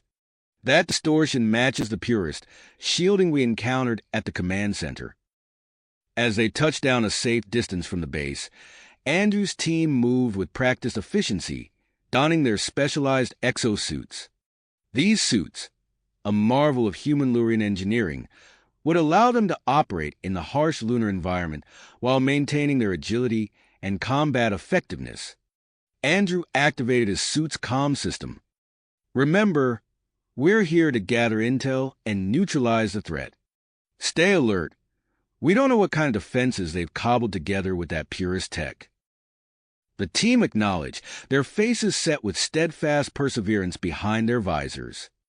As they approached the shimmering distortion, Andrew felt a familiar tingle, the same sensation he'd experienced when passing through the shields at the Earth First Command Center. "Hold position," he ordered, stepping forward alone. "I'm going to test if my hybrid physiology can get us through." Heart pounding, Andrew reached out toward the invisible barrier. For a moment, nothing happened. Then, with a soft ripple, his hand passed through. He let out a breath he hadn't realized he was holding. "It works. Follow me and stay close." As the team slipped through the shield, the true nature of the Earth First base revealed itself. What had appeared to be barren lunar surface was, in fact, a sprawling complex of domes and structures, all hidden beneath an advanced camouflage system. Andrew's enhanced senses picked up a cacophony of activity within the nearest dome. He signaled his team to take cover behind a cluster of storage containers as a patrol of Earth First operatives passed by, their exosuits adorned with a mishmash of human and purist technology. Meanwhile, across the void of space, Queen Ivy's shuttle docked with the International Space Station. The expanded facilities, a testament to human-Lurian cooperation, now served as the backdrop for what might be the most crucial diplomatic encounter in history. Ivy straightened her ceremonial robes, her face a mask of calm grit as she prepared to face High Commander Vex. As the airlock cycled open, she was greeted by the station's commander, a seasoned human diplomat named Gabriel Chen. "Welcome aboard, Your Majesty," Chen said with a slight bow. "High Commander Vex has already arrived. If you'll follow me, I'll escort you to the conference room." As they walked through the station's gleaming corridors, Ivy's mind raced with the weight of her responsibilities. She knew that the fate of both humans and Lurians hung on the outcome of this meeting. Back on Earth, Marcus Bell wiped sweat from his brow as he studied the fusion bomb beneath the UN headquarters. The device pulsed with an ominous energy, its hybrid nature defying conventional disarming techniques. "All right, team," he called out, his voice steady despite the tension. "We're going to try something new. Dr. Patel, I need you to recalibrate that Lurian energy dampener. Johnson, start adapting our EMP device to work in tandem with it." As his team scrambled to implement the improvised solution, Marcus couldn't help but wonder how the other fronts of this multifaceted crisis were faring. Aboard the Lurian mothership, Luna's body convulsed in her containment pod as she battled Krell in cyberspace. Dr. Elena Rodriguez watched the young hybrid's vital signs with growing alarm. "Luna's neural activity is off the charts," she reported to the ship's acting commander. "If we don't pull her out soon, we risk permanent damage." The commander's face was grim. "We can't risk it. Without Luna, we lose control of the ship systems. She's our only defense against Krell." As if in response to the dire situation, Luna's eyes snapped open, glowing with an otherworldly light. Her body arched as tendrils of energy began to flow from her pod, connecting with the ship's systems in ways Rodriguez had never seen before. "Incredible," the doctor breathed, watching as Luna's consciousness seemed to merge with the mothership itself. "She's evolving right before our eyes." On the lunar surface, Andrew's team had successfully infiltrated the main research dome of the Earth First base. What they found inside made their blood run cold. Row upon row of hybridized weapons lined the walls, each one a terrifying fusion of human ingenuity and purest destructive power. "My God," whispered one of Andrew's team members. "With an arsenal like this, they could—" Andrew cut him off with a sharp gesture. "We need to focus on the mission. Fan out, gather what intel you can, and plant the charges. We're going to make sure none of this tech ever leaves the moon."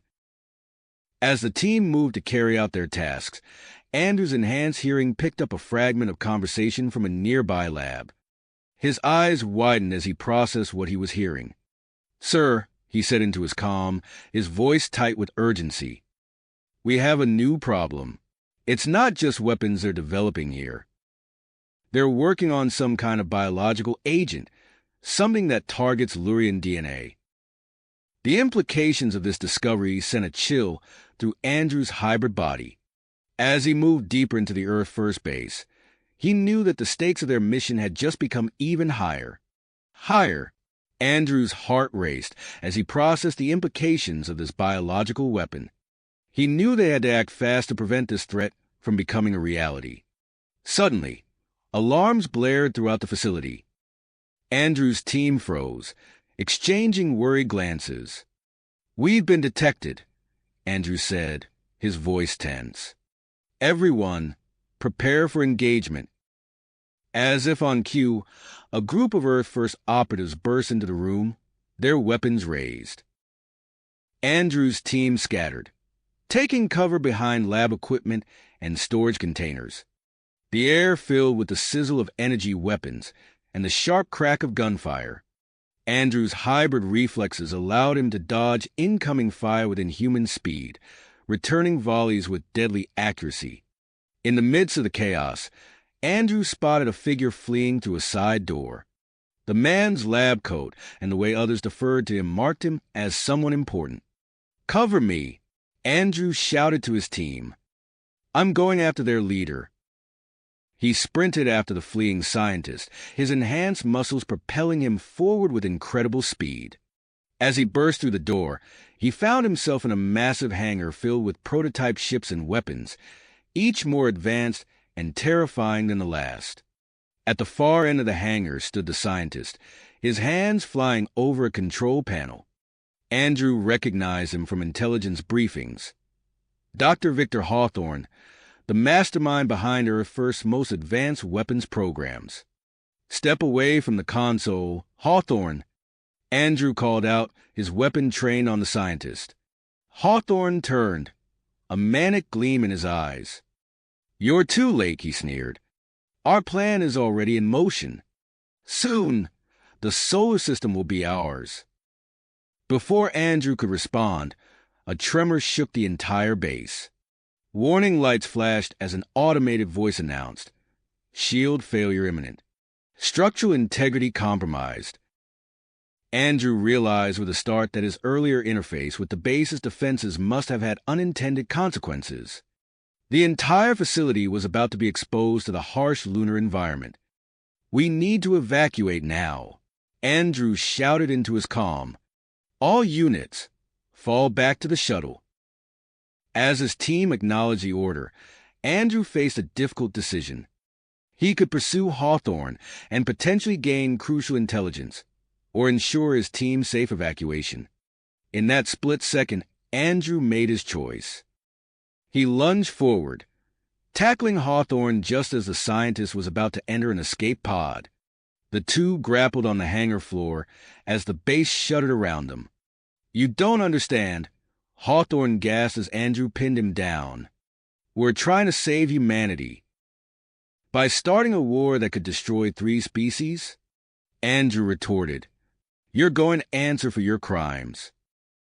With a swift movement, Andrew rendered Hawthorne unconscious and slung him over his shoulder. He sprinted back through the collapsing base, dodging falling debris and sparking equipment. As he reached the shuttle, Andrew saw his team had already secured several hard drives and prototype weapons. They looked at him with a mixture of relief and surprise as he boarded with Hawthorne. "Strap in and prepare for emergency takeoff," Andrew ordered as he secured the prisoner. The shuttle's engines roared to life, just as the base's shield finally failed. They shot into lunar orbit, watching through the view screen as the secret facility crumbled, exposed to the unforgiving vacuum of space. As they set course back to Earth, Andrew's comm crackled to life. It was Marcus Bell, his voice urgent. "Andrew, we've neutralized the bomb in New York, but we've got a new situation. Luna's merged with the mothership's AI, and we can't separate her. We're heading there now to assist, but we could use your expertise." Andrew's mind raced. processing the new information. Understood, Marcus. We'll rendezvous with you at the mothership. I'm bringing in a high-value prisoner and some intel that could change everything. As the shuttle accelerated towards Earth, Andrew couldn't shake the feeling that they were on the cusp of something monumental. The threads of their separate missions were starting to intertwine, leading to a convergence that would shape the future of human-Lurian relations. Little did he know that at that very moment, Queen Ivy was facing her own challenges aboard the International Space Station, her diplomatic mission interrupted by an unexpected attack that would test her abilities and potentially forge new alliances. The solar system stood on the brink of transformation, with the fate of 3 species hanging in the balance. As Andrew's shuttle streaked across the void, he steeled himself for the challenges that lay ahead, knowing that the next few hours would be crucial in determining the course of history.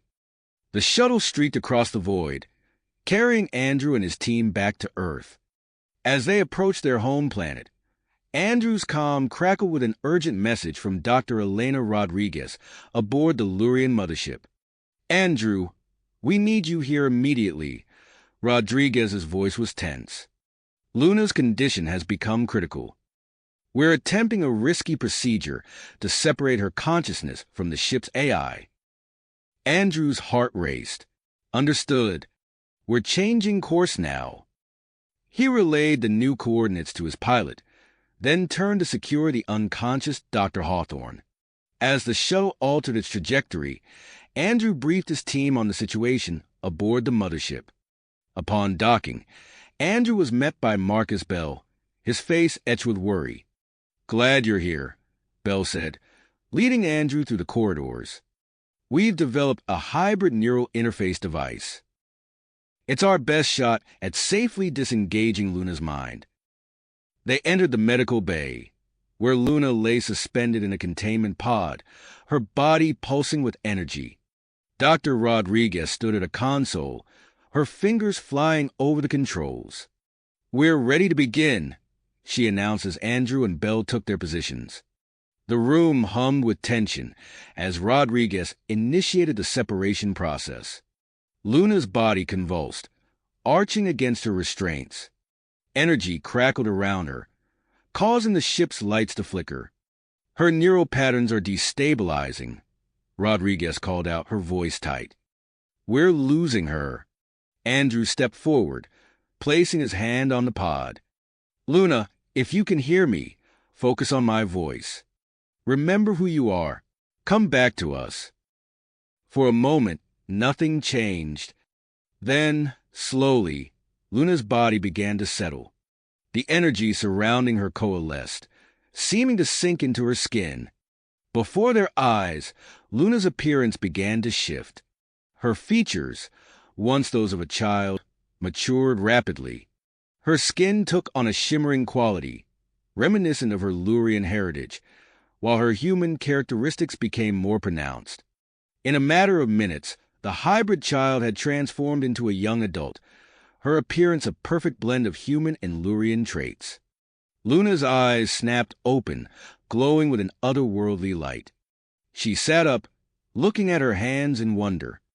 I remember everything," she said, her voice deeper and more confident than before. "The ship systems, the vast knowledge of the AI. It's all here." She tapped her temple, a smile playing on her lips. Dr. Rodriguez ran a series of scans, her eyes widening at the results. "Incredible. Luna's cognitive abilities have been permanently altered. She's retained the knowledge and capabilities of the ship's AI, but in a form her hybrid physiology can sustain." As Luna stepped out of the pod, testing her new body, alarms blared throughout the ship. Marcus rushed to a nearby console, his face grim as he read the incoming reports. "We've got multiple crises developing," he announced. "There's widespread unrest on Earth as news of our conflict spreads. Earth First sympathizers are clashing with pro-Lurian factions in major cities." Andrew nodded, his mind already formulating strategies. "We'll need to deploy alert units to key locations. Our unique peacekeeping tactics should help quell the violence. Luna stepped forward, her eyes gleaming with newfound purpose. I can help coordinate the response. My enhanced abilities allow me to interface with both human and Lurian systems simultaneously. As they began to formulate their plan, another transmission came through. It was Queen Ivy, her voice urgent. Andrew, we have a situation at the International Space Station. Our negotiations with High Commander Vex have been interrupted by an attack on Dr. Zar's research facility on Mars. We're proposing a joint mission to rescue her and secure her gene therapy research. Andrew's mind raced, processing the multiple threads of crisis. Understood, Your Majesty. We'll coordinate our efforts from here.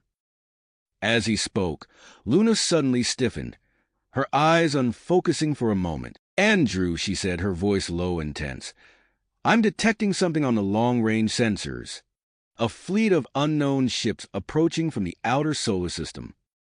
The room fell silent as the implications sank in. They were facing not just internal conflicts, but a potential new threat from beyond. Andrew squared his shoulders, looking at each member of his team in turn. All right, we've got multiple fronts to address. Luna, I need you to coordinate with Hlurt on Earth and assist with the Mars rescue mission planning. Marcus, work with Dr. Rodriguez to analyze this new fleet.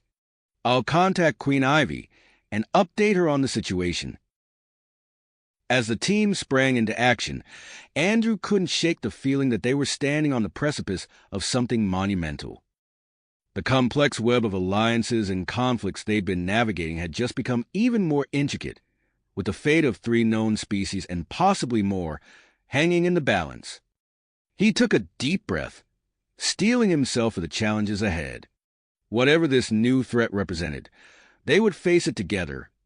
Humans, Lurians, and Purists united against the unknown. Unknown threat from beyond their solar system.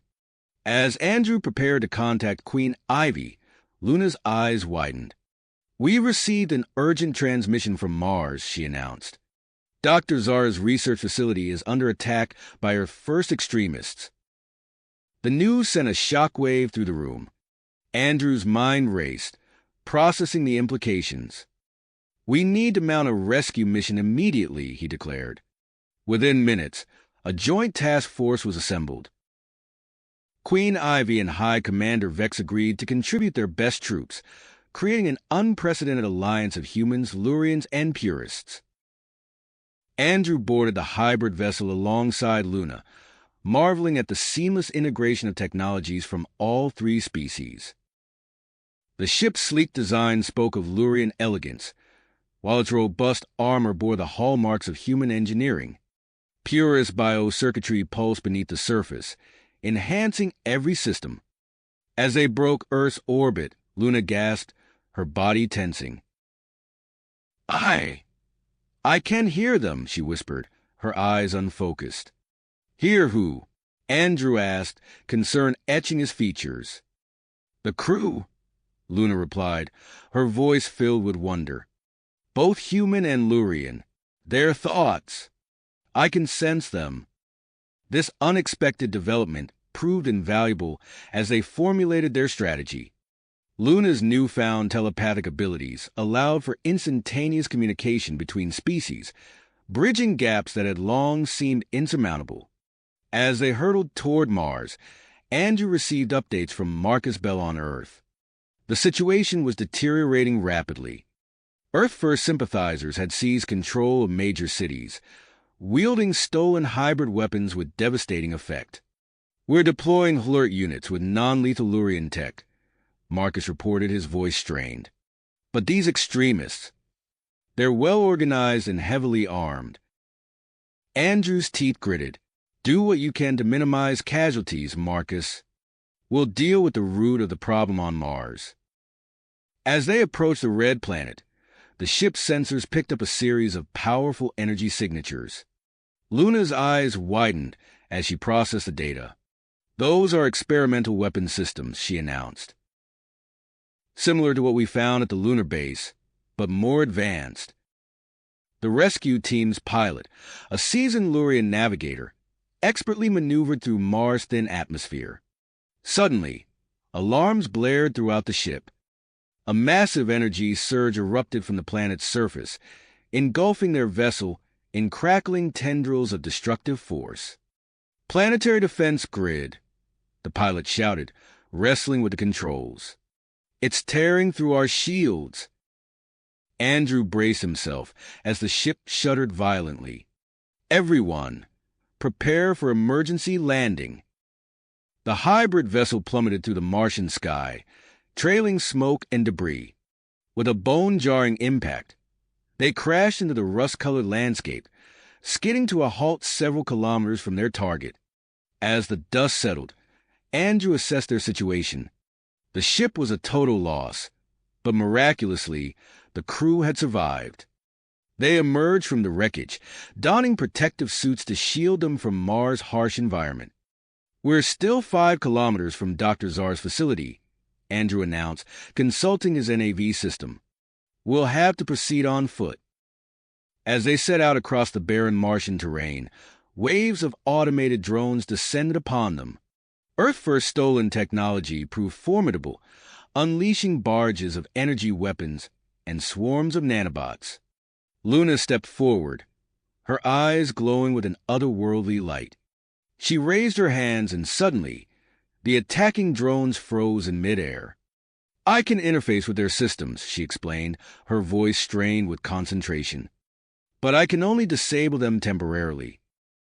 The team pressed on, fighting through increasingly sophisticated defenses. Purist warriors used their enhanced strength to hurl boulders at incoming threats, while Lurian sharpshooters picked off distant targets with uncanny precision. Human soldiers provided tactical support, their quick thinking and adaptability proving crucial in the ever-changing battlefield. As they crested a hill, Dr. Zar's research facility came into view. A massive energy dome shimmered around the complex, its surface rippling with almost unchecked power. "That's no ordinary force field," Luna observed, her brow furrowed in concentration. "It's using some kind of hybrid technology I've never seen before." Before they could formulate a plan of attack, a familiar figure emerged from behind a nearby ridge. Victor Hawthorne, the Earth-first scientist Andrew had presumed captured on the moon, stood before them, flanked by a contingent of heavily armed extremists. "I warned you, Agent Stone," Hawthorne called out, his voice filled with contempt. "Humanity must stand alone, and we'll do whatever it takes to ensure our species' survival." Andrew raised his weapon, his enhanced reflexes ready for action. "Stand down, Hawthorne. You're outnumbered and outgunned." Hawthorne's lips curved into a cold smile. "Am I? You have no idea what forces you're dealing with." With a wave of his hand, Hawthorne activated a device on his wrist. The ground beneath their feet began to tremble, and massive combat walkers emerged from concealed bunkers, their weapon systems trained on Andrew's team. As both sides prepared for a climactic confrontation, Luna suddenly clutched her head, crying out in pain. "Something's wrong," she gasped. "I can feel something awakening inside me." Andrew turned to her, concern etched on his face. "Luna, what's happening?" Before she could respond, a blinding light erupted from Luna's body. The force field protecting Dr. Zar's facility flickered and collapsed, and every piece of Earth-first technology in the vicinity suddenly went dead. In the stunned silence that followed, Andrew realized that the battle for Mars, and perhaps the future of human-Lurian relations, had entered a new and unpredictable phase. With Dr. Zar's facility now exposed and Hawthorne's forces in disarray, the next few moments would prove crucial in determining the outcome of their mission. The tension in the air was palpable as Andrew and his team faced off against Victor Hawthorne and his Earth-first extremists. Luna's cry of pain shattered the standoff. As the light faded from her body, she stumbled forward, her eyes fixed on the shimmering energy dome protecting Dr. Zar's facility. Without a word, She raised her hands. Her fingers splayed wide as if trying to grasp the very air around her. "Luna, what are you doing?" Andrew asked, his voice tinged with concern. She didn't respond. Instead, her eyes began to glow with an otherworldly light. The air around her seemed to ripple and distort, and suddenly, the massive force field protecting the facility began to waver. "Impossible," Hawthorne breathed, his eyes wide with disbelief. Luna's face contorted with effort as she manipulated the energy field. Sweat beaded on her brow, and her entire body trembled. But slowly, surely, a small opening began to form in the seemingly impenetrable barrier. "Now!" Andrew shouted, seizing the opportunity. Everyone through. The rescue team surged forward, diving to the gap Luna had created. Hawthorne and his forces, caught off guard by this unexpected turn of events, scrambled to regroup. As soon as the last team member was through, Luna released her hold on the force field. It snapped back into place with a thunderous crack, leaving Hawthorne and his Earth First extremists on the other side. Inside the facility, the team found themselves in a maze of sterile white corridors. Alarms blared, and the sound of running feet echoed from all directions. "They know we're here," a Lurian soldier observed, his antenna twitching nervously. Andrew nodded, his enhanced senses already picking up the approaching defenders. "Form up," he ordered. "We move fast and hit hard. Our priority is to reach Dr. Zara." The team advanced through the facility, encountering waves of Earth First defenders. Andrew led the charge, his genetically enhanced reflexes allowing him to dodge incoming fire with inhuman speed. He vaulted over a makeshift barricade, landing behind two startled guards. With swift, precise movements, he disarmed them both before they could even react. The purest warriors proved their worth in close quarters, their enhanced strength allowing them to easily overpower the human defenders. One purist, a towering figure named Cross, picked up an Earth First soldier and used him as a human shield, advancing down the corridor while his teammates provided covering fire. Luna moved through the chaos like a ghost, her newly awakened abilities allowing her to interface with the facility's systems. Security doors slammed shut in the faces of approaching reinforcements, and defense turrets swiveled to target their own operators. As they fought their way deeper into the facility, Andrew's comm unit crackled to life. It was Marcus Bell, reporting from Earth. "Andrew, we're making progress here," Marcus said, his voice barely audible over the sounds of conflict. "We've launched a series of public demonstrations showcasing human-Lurian cooperation. It's starting to turn the tide of public opinion." "Good work," Andrew replied, ducking under a spray of gunfire. "Keep it up. We're close to reaching Dr. Zara." The team finally reached the central chamber of the facility. Andrew signaled for silence as they approached the sealed doors. Luna stepped forward, placing her hand on the access panel. Her eyes glowed as she interfaced with the system, and moments later, the doors slid open with a soft hiss. The scene that greeted them was shocking. Dr. Zara, the brilliant Lurian scientist, was suspended in a shimmering stasis field at the center of the room.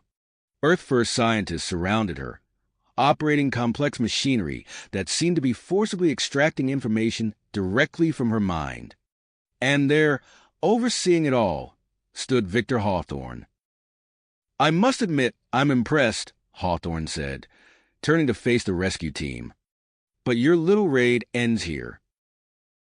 At his signal, a squad of soldiers emerged from hidden alcoves in the chamber. These weren't ordinary Earth First extremists. Their movements were too fluid, too precise. They wielded strange weapons that hummed with hardly restrained energy, hybrid technology, a fusion of human ingenuity and stolen Lurian advancements. "You're too late," Hawthorne continued, a triumphant gleam in his eye. "We've already extracted the key data from Dr. Zara's mind. Soon, we'll have the power to ensure humanity's dominance in the solar system and beyond. Andrew raised his weapon, his team fanning out behind him. It's over, Hawthorne. Surrender now, and we can end this without further bloodshed. Hawthorne's response was a cold laugh. Oh, Agent Stone, this is far from finished. In fact, it's only just beginning. With a gesture from Hawthorne, his enhanced soldiers opened fire. The rescue team dove for cover as bolts of energy seared the air around them. The battle for Dr. Czar's research, and perhaps the future of human-Lurian relations, had entered its final, desperate phase. As the two sides clashed, none of them noticed a faint tremor that ran through the facility. Far above, in the rust-colored Martian sky, a fleet of unknown ships had just entered orbit, their intentions as mysterious as their origins. Origins as mysterious as their sudden appearance. The facility shuddered under the impact of weapons fire. Andrew ducked behind a console, narrowly avoiding a burst of energy from Hawthorne's enhanced soldiers. Through the chaos, he caught sight of Luna, her eyes glowing with an otherworldly light as she manipulated the facility's systems. "We need to end this quickly," Andrew shouted over the din of battle. "Luna, can you disable their weapons?" Luna's brow furrowed in concentration. "I'm trying, but their tech is resistant. It's like nothing I've encountered before." Suddenly, a booming voice echoed through the chamber, causing all combatants to pause. "Cease fire immediately," the voice commanded. "This is Queen Ivy of the Lurian Empire. All parties are ordered to stand down." The fighting stuttered to a halt as confusion rippled through both sides. Andrew used a moment of distraction to signal his team, spreading out to flank Hawthorne's forces. A holographic projection flickered to life in the center of the room, revealing the regal form of Queen Ivy. Beside her stood High Commander Vex, his usually stern features etched with concern. "Victor Hawthorne," Queen Ivy addressed the Earth First Leader directly, "your actions have brought us to the brink of interspecies war. But there is still a chance for diplomacy." Hawthorne sneered. "We don't negotiate with Dash."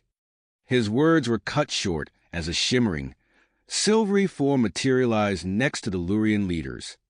The being's fluid-like body rippled and shifted, coalescing into a vaguely humanoid shape. "Perhaps you will negotiate with us," the silvery being said, its voice resonating with an otherworldly timbre. "We are the Synergists, and we have come seeking an alliance." The room fell silent as the implications of this new development sank in.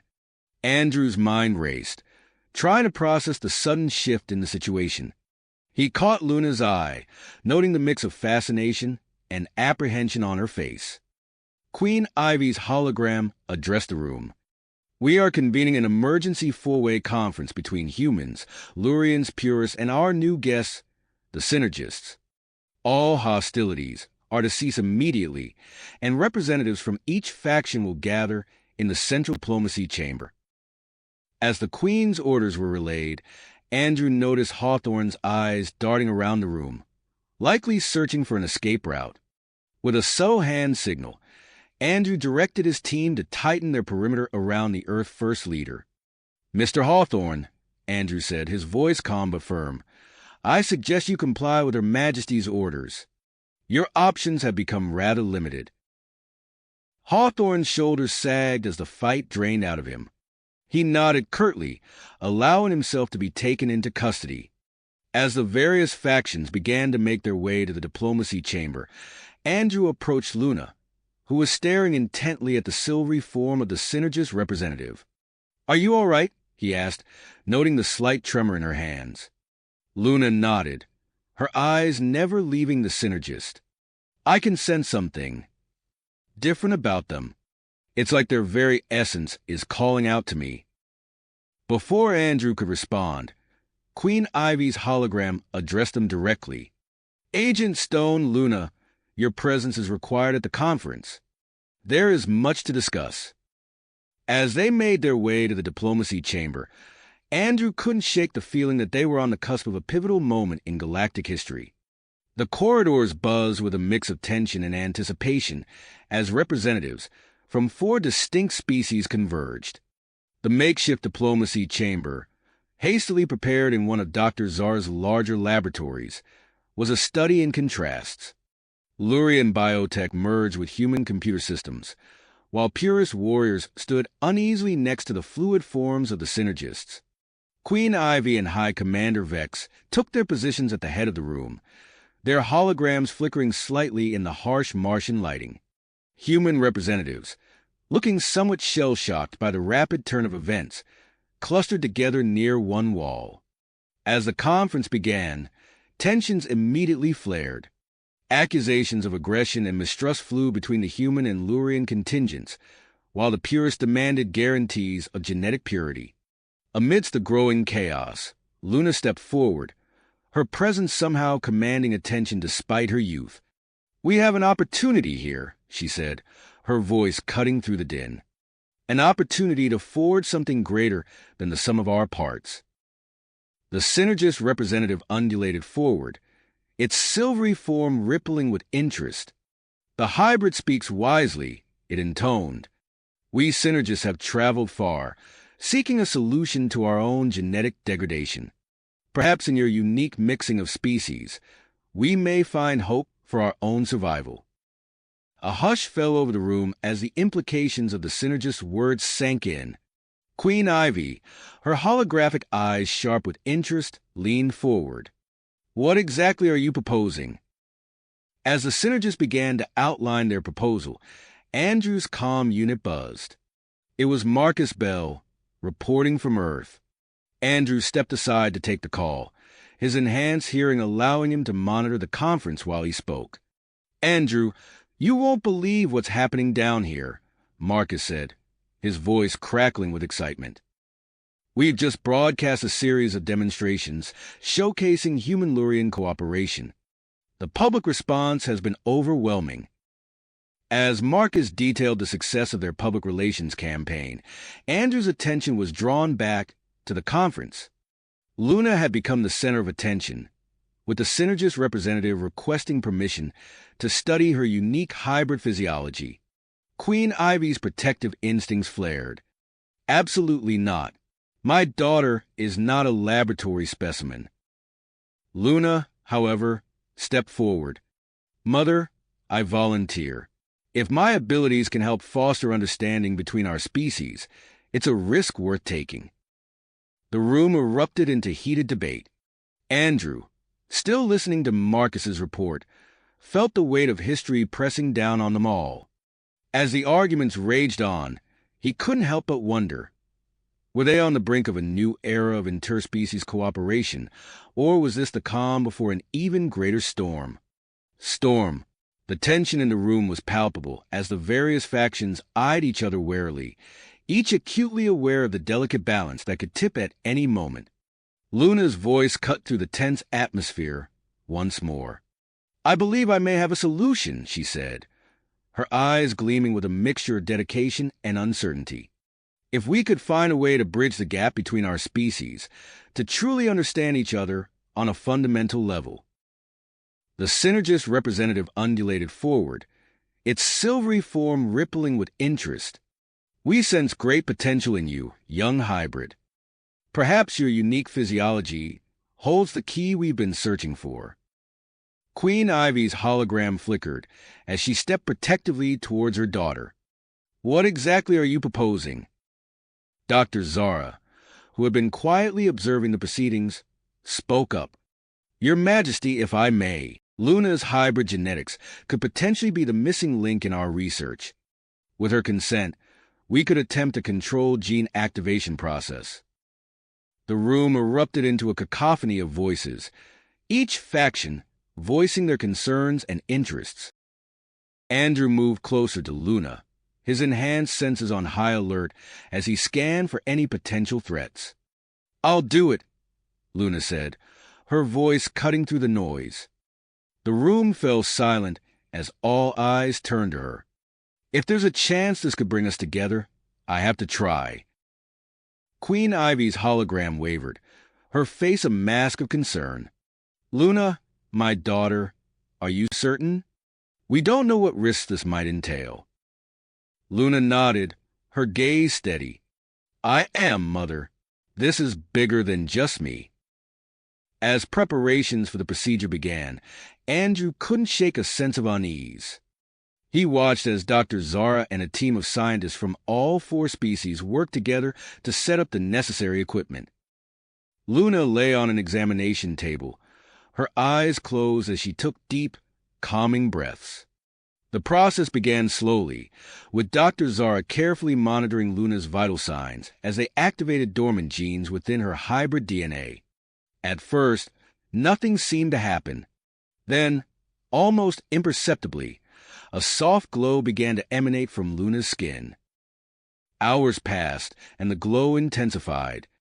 The assembled representatives watched in a mixture of awe and apprehension as Luna's body pulsed with an otherworldly light. Andrew stood at attention, his enhanced reflexes ready to react at a moment's notice. Suddenly, Luna's eyes snapped open. The room gasped collectively as they saw her irises now shimmered with an iridescent light. Before anyone could react, Luna's body lifted off the examination table, suspended in midair by an invisible force. Luna, Queen Ivy cried out, her hologram flickering as she instinctively reached for her daughter. But an expanding energy field around Luna kept everyone at bay. Andrew watched in astonishment as the energy field grew, enveloping the entire research facility. And then, something extraordinary happened. He felt a presence in his mind, alien yet familiar. Looking around, he saw the same shocked expressions on the faces of everyone in the room. We can hear each other's thoughts, the human representative stammered, his eyes wide with disbelief. The synergist's form rippled with excitement. Extraordinary! The hybrid has unlocked a level of telepathic communication we've only theorized about. Andrew focused his thoughts, reaching out to Luna. He felt her consciousness, a swirling maelstrom of power and confusion. Drawing on their connection, he pushed through the energy field, approaching her suspended form. Luna, he called out both verbally and mentally. It's okay. You're safe. We're all here with you. He reached out, his hand passing through the shimmering energy. As his fingers touched her arm, he felt a jolt of energy course through him. The swirling energies around Luna began to stabilize, and slowly, she descended back to the examination table. As Luna regained control, her eyes widened with wonder. I can see everything, she whispered. The connections between us all, the building blocks of life itself. With a gesture, Luna created a shimmering hologram in the air. It showed the intertwining DNA structures of humans, Lurians, purists, and synergists. As everyone watched in amazement, Luna began to manipulate the structures, showing how they could be temporarily altered to match each other. Incredible, Dr. Zara breathed, furiously taking notes. Luna, you're able to manipulate the fundamental forces governing genetic compatibility between species. To demonstrate, Luna focused her newfound abilities on a nearby human representative. The man gasped as his skin briefly took on the bioluminescent properties of a Lurian. Moments later, a purist warrior experienced a surge of synergist adaptability, his form briefly becoming fluid. The implications of Luna's abilities sent shockwaves through the assembled group. The potential for solving interspecies genetic issues was immense, but so too were the ethical concerns and the potential for misuse. As discussions began anew, Andrew's comm unit buzzed urgently. It was Marcus Bell, calling from Earth with an urgent update. Andrew, something incredible is happening down here, Marcus said, his voice filled with a mixture of awe and concern. We're getting reports from all over the planet. Humans and Lurians in close proximity to each other are experiencing spontaneous genetic shifts. It's like what Luna demonstrated, but on a global scale. Andrew relayed the information to the group, adding another layer of complexity to the already delicate situation. As the representatives debated their next steps, long-range sensors suddenly lit up with alerts. High Commander Vex's hologram flickered to life, his face grim. "We're detecting a massive energy surge from the outer reaches of the solar system. An unknown alien fleet has just entered our space." The room fell silent as the implications sank in. Luna, still adjusting to her newfound abilities, looked to Andrew with a mix of purpose and uncertainty. "What do we do now?" she asked. Andrew met her gaze, his mind racing with possibilities. "We prepare," he said firmly. "Whatever's coming, we face it together." As the representatives of 4 species began to mobilize, the unknown alien fleet drew ever closer. The future of not just Earth and Mars, but the entire solar system, hung in the balance. And at the center of it all stood Luna, her newfound powers both a beacon of hope and a target for those who would seek to control them. As the unknown alien fleet approached, Andrew knew they couldn't afford to be caught unprepared. He turned to Luna, her eyes still shimmering with newfound power. "We need to harness your abilities quickly," he said, his voice low and urgent. "But we have to be careful. We don't know the full extent of what you can do." Luna nodded, her expression a mix of persistence and uncertainty. "I'm ready, Andrew. Tell me what I need to do." Over the next few days, a rigorous training regimen took shape. Andrew oversaw Luna's exercises, pushing her to explore the limits of her genetic manipulation abilities. In a specially designed chamber, Luna practiced altering her own genetic structure, switching between human, Lurian, purist, and synergist traits with increasing speed and control. During one particularly intense session, Luna's skin rippled, taking on the bioluminescent glow of a Lurian before shifting to the metallic sheen of a synergist. Sweat beaded on her forehead as she pushed herself further, her body briefly adopting the muscular density of a purist warrior. "Excellent work," Andrew said, monitoring her vital signs closely. "But don't overexert yourself. We need you at full strength." As Luna trained, the Martian facility buzzed with activity. Queen Ivy's hologram flickered between various locations, coordinating with human and Lurian scientists to construct a specialized containment chamber for the upcoming demonstration. The chamber, a marvel of interspecies cooperation, incorporated technology from all 4 species. Dr. Zara wiped her brow as she made final adjustments to the chamber's energy dampeners. "This should be able to withstand even the most intense genetic manipulations," she explained to a group of wide-eyed human engineers. "But we're in uncharted territory here." Meanwhile, Andrew's comm unit buzzed constantly with updates from Earth. Marcus Bell's voice crackled through, tinged with stress. "The situation down here is volatile, Andrew. Protests are breaking out in major cities. Some groups are demanding access to genetic modification, while others want Luna's powers contained." Andrew frowned, watching as Luna continued her exercises. "Keep the HLRT units on high alert, Marcus. We can't afford any disruptions." As the days passed, tension mounted. The Harmonizer's massive ship maintained its position in orbit around Mars, a constant reminder of the unknown variables at play. Despite invitations to participate in what was now being called the Harmony Initiative, the enigmatic aliens remained aboard their vessel, silently observing. High Commander Vex strode into the control room, his face grim. "We have a situation," he announced, pulling up a holographic display. "Our operatives have uncovered a plot by an Earth-First Splinter group. They're planning to detonate a genetically targeted bioweapon during the demonstration." The room erupted into a flurry of activity. Security protocols were tightened, and additional scanners were hastily installed throughout the facility. Amidst the chaos, Dr. Zara and Dr. Elena Rodriguez huddled over a workbench, putting the finishing touches on a prototype device. "If this works," Dr. Rodriguez said, her eyes gleaming with excitement. We might be able to replicate Luna's abilities on a smaller scale. As the day of the Harmony Initiative approached, Andrew noticed Luna wincing after particularly strenuous genetic shifts. Concerned, he ordered a full medical scan. The results were troubling. Her cellular structure is showing signs of instability, Dr. Zara reported, her voice tight with worry. The constant genetic manipulation is taking a toll on her hybrid physiology. Queen Ivy's hologram flickered anxiously.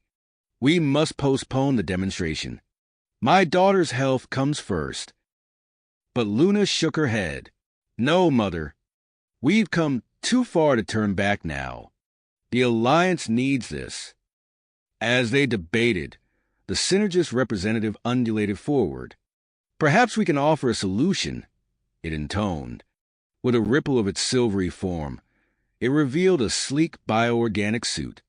This device is designed to stabilize genetic structures during periods of flux. It may provide the support Luna needs. Luna's eyes widened as she examined the suit. It's beautiful, she breathed, running her hand over its shimmering surface. With the addition of the Synergist biosuit, final preparations for the Harmony Initiative demonstration began in earnest. Volunteers from each species were carefully selected and briefed, while security forces implemented a multi-layered defense system around the demonstration site. As the hours ticked down, an unexpected message arrived from the Harmonizer's ship. They requested a private audience with Luna, claiming to have critical information about the long-term effects of widespread genetic manipulation. Andrew frowned, considering the implications. It could be valuable information, he mused, but it could also be a trap. Before a decision could be made, alarms blared throughout the facility. Luna, in the middle of a training session, had experienced a sudden surge in her abilities. A localized field expanded rapidly, temporarily altering the genetic structure of everyone within a kilometer radius. Panic ensued as humans found themselves briefly glowing like Lurians, while purist warriors experienced moments of synergist fluidity. The incident was over in minutes, but its impact was immediate and far-reaching. As reports of the incident spread, public interest in the Harmony Initiative skyrocketed. Media outlets across Earth and the Lurian colonies prepared for an unprecedented live broadcast of the event. In the control room, Andrew and the others faced a series of critical decisions. The Harmonizer's request hung in the air, along with the looming threat of the Earth First attack and concerns about Luna's safety during the demonstration. Luna stepped forward, her eyes shimmering with grit and the weight of responsibility. "Whatever we decide," she said, her voice steady, "we need to do it now. The future of our alliance depends on it." As the assembled leaders turned to face her, the countdown to the Harmony Initiative ticked inexorably forward, the fate of multiple species hanging in the balance. The assembled leaders turned to face Luna, their expressions a mix of concern and grit. Andrew stepped forward, his mind racing with the weight of their decision. "We'll grant the Harmonizers their audience," he said, his voice firm. "But we'll do it on our terms." Queen Ivy nodded, her hologram flickering slightly. "Agreed. We'll set up a secure meeting chamber and implement strict security protocols." As the plans for the meeting took shape, Luna donned the Synergist biosuit. The sleek, shimmering material clung to her form, its bioorganic components pulsing gently as they interface with her hybrid physiology. "How does it feel?" Dr. Zara asked, running a final diagnostic scan. Luna flexed her fingers, watching as the suit rippled in response. "It's like a second skin," she marveled. "I can feel it stabilizing my cellular structure." Andrew watched the final preparations with a mix of anticipation and unease. The stakes were higher than ever, and the potential for things to go wrong seemed to multiply with each passing moment. Hours later, a crystalline shuttle descended from the Harmonizer's ship, its faceted surface refracting the harsh Martian sunlight. It touched down on a designated landing pad, surrounded by a phalanx of human and Lurian security forces. The shuttle's hatch opened with a soft hiss, revealing a small delegation of harmonizers. Their leader, Ambassador Zarishi, glided forward. The alien's form was a mesmerizing blend of crystalline structures and flowing energy, constantly shifting and reforming. Luna, Andrew, and Queen Ivy's hologram waited in the specially constructed meeting chamber. Its walls hummed with energy dampeners and psychic inhibitors, a precaution against any potential interference. As the harmonizers entered, Luna felt a subtle shift in the air, as if the very atmosphere was responding to their presence. Ambassador Zarishi's gaze fixed on Luna, its multifaceted eyes seeming to peer directly into her soul. "Greetings, Luna of Earth and Mars," the ambassador's voice resonated in their minds. "We have much to discuss and little time." Without preamble, Zarishi initiated a holographic display that filled the chamber. Luna gasped as she saw swirling vortexes of genetic code, intertwining and separating in complex patterns. "What you see before you," the ambassador explained, "are the long-term effects of widespread genetic manipulation across multiple species." The hologram zoomed in, showing cellular structures twisting and mutating in ways that made Luna's stomach churn. Entire ecosystems collapsed in accelerated time, planets turning from vibrant spheres of life to barren wastelands. "Uncontrolled genetic shifts can lead to catastrophic mutations," Zarishi continued. "The delicate balance of life can be irrevocably altered." Andrew leaned forward, his brow furrowed. "Are you saying we should abandon the Harmony Initiative?" The ambassador's form shimmered. "No, we are offering a solution." With a gesture, another hologram appeared, showing intricate schematics for a device. "Our genetic stabilization technology can mitigate these risks, allowing for controlled and beneficial modifications without the dangers of unchecked mutation." As the meeting continued, tension mounted outside the chamber. High Commander Vex's voice crackled over the comm system. "We've intercepted a group of Earth First extremists," he reported. "They were attempting to infiltrate the demonstration site with a bioweapon." Andrew's fist clenched. "Were you able to contain the threat?" "Affirmative," Vex replied. "The bioweapon has been secured, and we're interrogating the prisoners now. But there's more. We've uncovered plans for coordinated attacks on human Lurian facilities across the solar system." The news cast a shadow over the proceedings, but Luna's drive only strengthened. As the meeting with the harmonizers concluded, she turned to Andrew and Queen Ivy. "We need to incorporate this new information into the demonstration," she said. "People need to understand both the potential and the risks." As the time for the Harmony Initiative demonstration approached, Luna made last-minute adjustments to her presentation. The facility buzzed with activity as final security checks were performed and broadcast systems were calibrated. Luna stood at the center of the demonstration chamber, surrounded by a small group of volunteers from each species. Billions of viewers across the solar system watched with anxious anticipation as she began. "Today," Luna's voice rang out, amplified by the chamber's acoustics, "we stand on the precipice of a new era of understanding and cooperation between our species." With careful precision, Luna extended her hands towards the volunteers. Her skin glowed beneath the Synergist biosuit as she channeled her abilities. The air around the group shimmered, and gasps of wonder echoed through the chamber. A human volunteer's skin took on the bioluminescent patterns of a Lurian, while a purist warrior's muscular form became fluid like a Synergist. Each participant experienced traits from the other species, their eyes wide with amazement. "What you're witnessing," Luna explained, her voice steady despite the effort, "is a temporary genetic shift. This technology has the potential to revolutionize medicine, enhance environmental adaptation, and foster deeper empathy between our species." As the demonstration continued, Luna felt a familiar surge building within her. Instead of fighting it, she embraced the power, channeling it outward. The chamber filled with a dazzling holographic display, visible even from orbit. The holograms showed visions of a harmonious future, advanced cities where humans and Lurians work side by side, space stations teeming with diverse life forms, and planets transformed from barren rocks to thriving ecosystems. Suddenly, a new transmission cut into the broadcast. The Harmonizer's ship in orbit had initiated a wideband signal, sharing historical records of similar genetic breakthroughs on other worlds. As the demonstration concluded, reports flooded in from across the solar system. Spontaneous acts of cooperation between species were breaking out everywhere, fueled by the empathic bonds created by Luna's genetic shifts. But not all was peaceful. Marcus Bell's voice crackled through Andrew's comm unit, tension evident in his tone.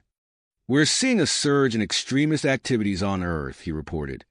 "Some groups are going underground, while others are openly calling for resistance. We need to act fast."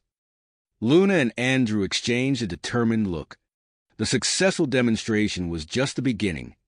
As they boarded a high-security shuttle, preparing to embark on a tour of the solar system, long-range sensors lit up with multiple unidentified objects entering the outer reaches of their space. The Joint Task Force scrambled to prepare for these new arrivals, even as they grapple with the threat of extremist cells and the monumental task of implementing the Harmony Initiative on a larger scale. As the shuttle lifted off on the Martian surface, Luna gazed out at the stars. The future was uncertain, filled with both promise and peril.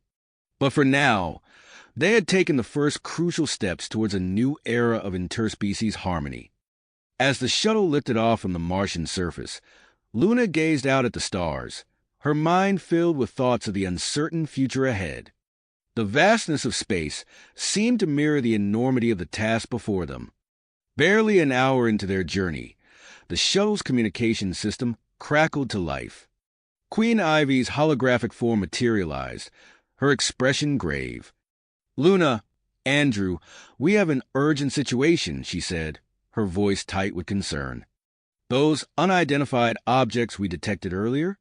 They're ships, a fleet, to be precise, belonging to a species we've never encountered before." Andrew leaned forward, his brow furrowed. "Hostile." Queen Ivy shook her head. "Not as far as we can tell. They call themselves the Nexarians, and they've made contact. They're interested in our genetic advancements." Luna felt a flutter of excitement mixed with apprehension. "What do they want?" "We're not sure yet," Queen Ivy replied. "But we need you two to change course. Head to Ceres. We're setting up a diplomatic outpost there to meet with the Nexarians. Representatives from all allied species will be present." As the hologram flickered out, Andrew quickly inputted the new coordinates. The shuttle's engines hummed as it changed direction, its advanced cloaking technology activating to ensure their safe passage through the increasingly crowded solar system.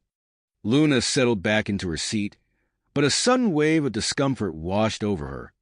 She gasped, doubling over as a searing pain shot through her body. "Luna!" Andrew was at her side in an instant. "What's wrong?" She gritted her teeth, her skin glowing beneath the Synergist biosuit. "It's changing again, faster this time." Andrew's hands flew over the biosuit's control panel, his eyes darting between Luna and the readouts. "The suit's having trouble keeping up with the changes," he muttered. "I need to make some adjustments." As Luna's body continued to shift and change, Andrew worked feverishly, combining human ingenuity with Lurian tech. He rerouted power systems, recalibrated stabilizers, and even cannibalized parts of the shuttle's non-essential systems to boost the biosuit's capabilities. After what felt like hours, Luna's body finally settled. She took a deep breath, feeling a new sense of calm wash over her. But something was different. She could feel the shuttle around her in a way she never had before. "Andrew," she said softly, I think I can interface with the ship systems." His eyes widened in surprise. What do you mean? Luna closed her eyes, concentrating. Suddenly, the shuttle's navigation display appeared in her mind with crystal clarity. She could sense every system, every circuitry pathway. It's incredible, she breathed. I can see everything. I can control it all. As they approached Ceres, Luna's newfound connection to the shuttle allowed her to navigate through the asteroid belt with unprecedented precision. But as they neared the dwarf planet, a massive energy surge lit up their sensors. What is that? Andrew asked, peering at the readouts. Luna's eyes widened as she processed the information flowing through her mind. It's a harmonizer facility, but it wasn't there before. They must have built it in a matter of days. The shuttle touched down on Ceres' surface near a vast, dome-shaped structure that served as a diplomatic hub. As Luna and Andrew disembarked, they were immediately escorted inside by a mixed group of human and Lurian security personnel. The interior of the dome was a hive of activity. Representatives from humans, Lurians, purists, synergists, and harmonizers were engaged in heated discussions, their voices creating a cacophony of different languages and tones. Suddenly, a hush fell over the crowd as a new group entered. Their appearance was unlike anything Luna had ever seen.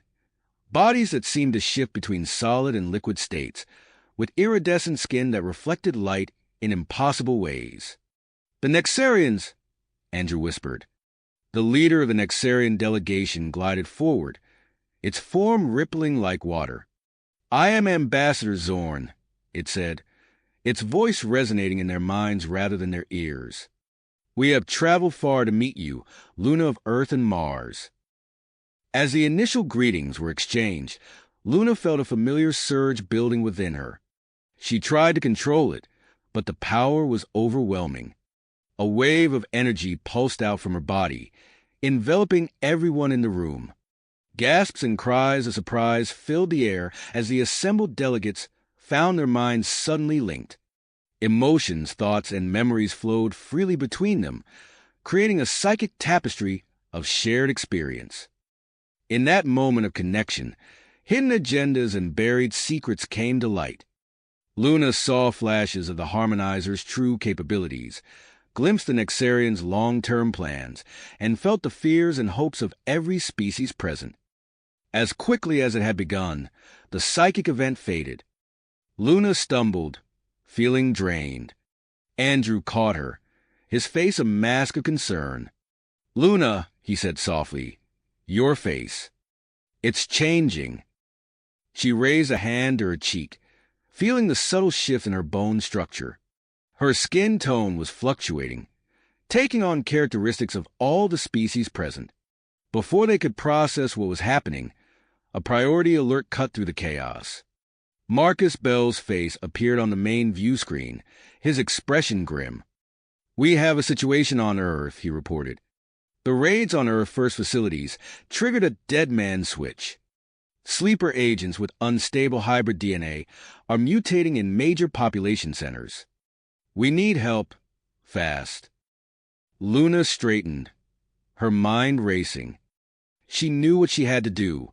Without a word, she sprinted back to the shuttle, ignoring the shouts of surprise from the delegates.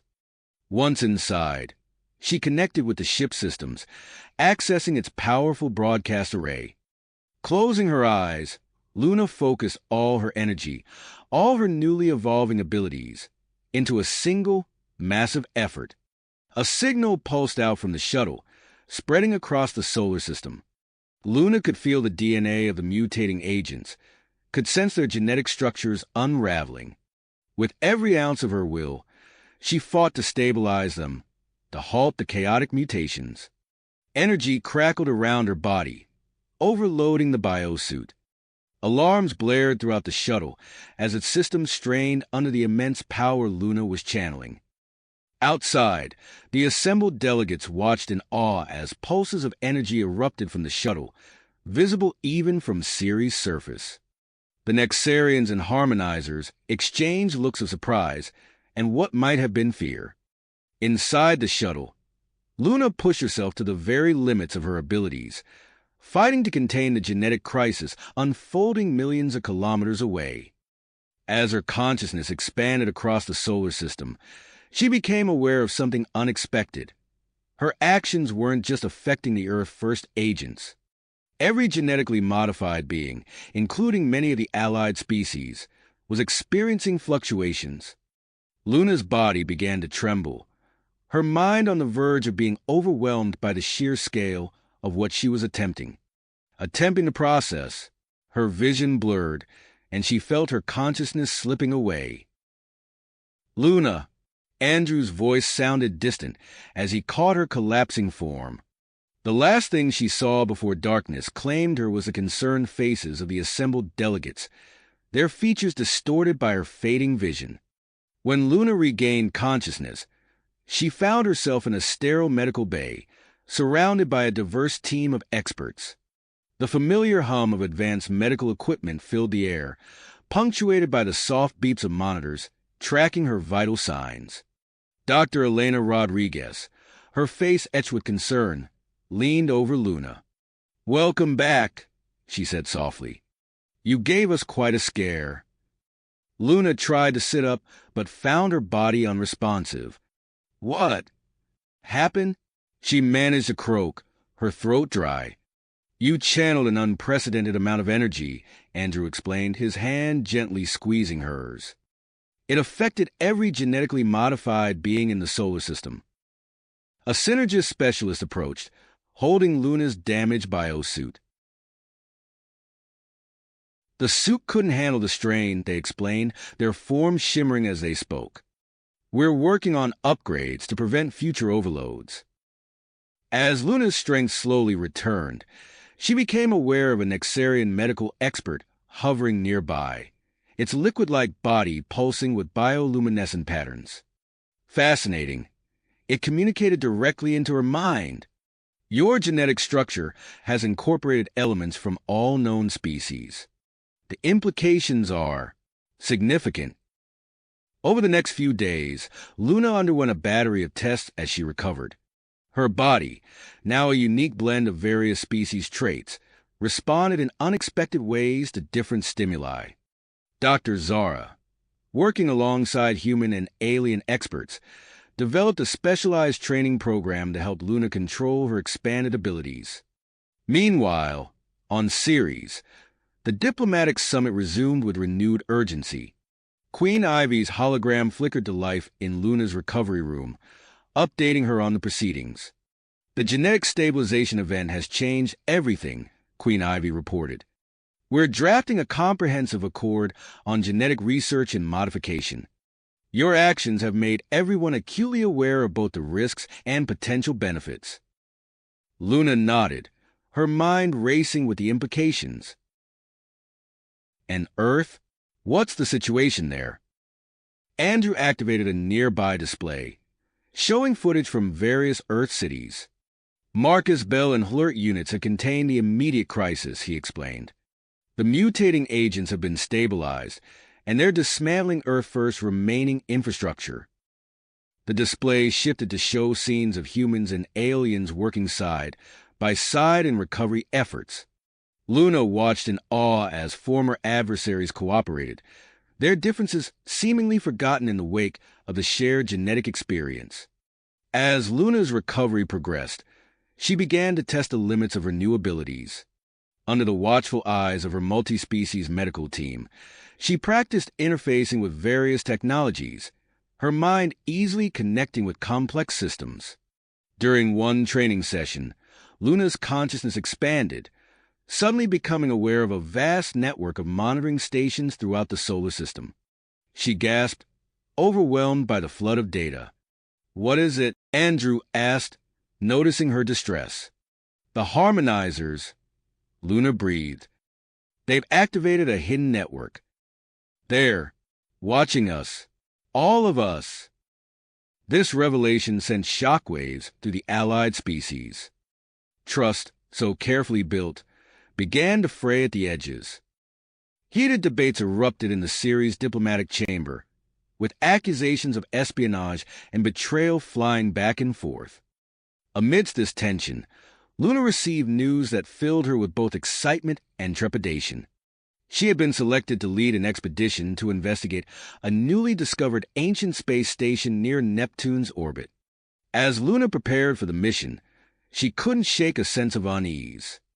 The genetic changes she had undergone, the hidden harmonizer network, the ancient station, it all seemed connected, part of a larger puzzle she couldn't quite grasp.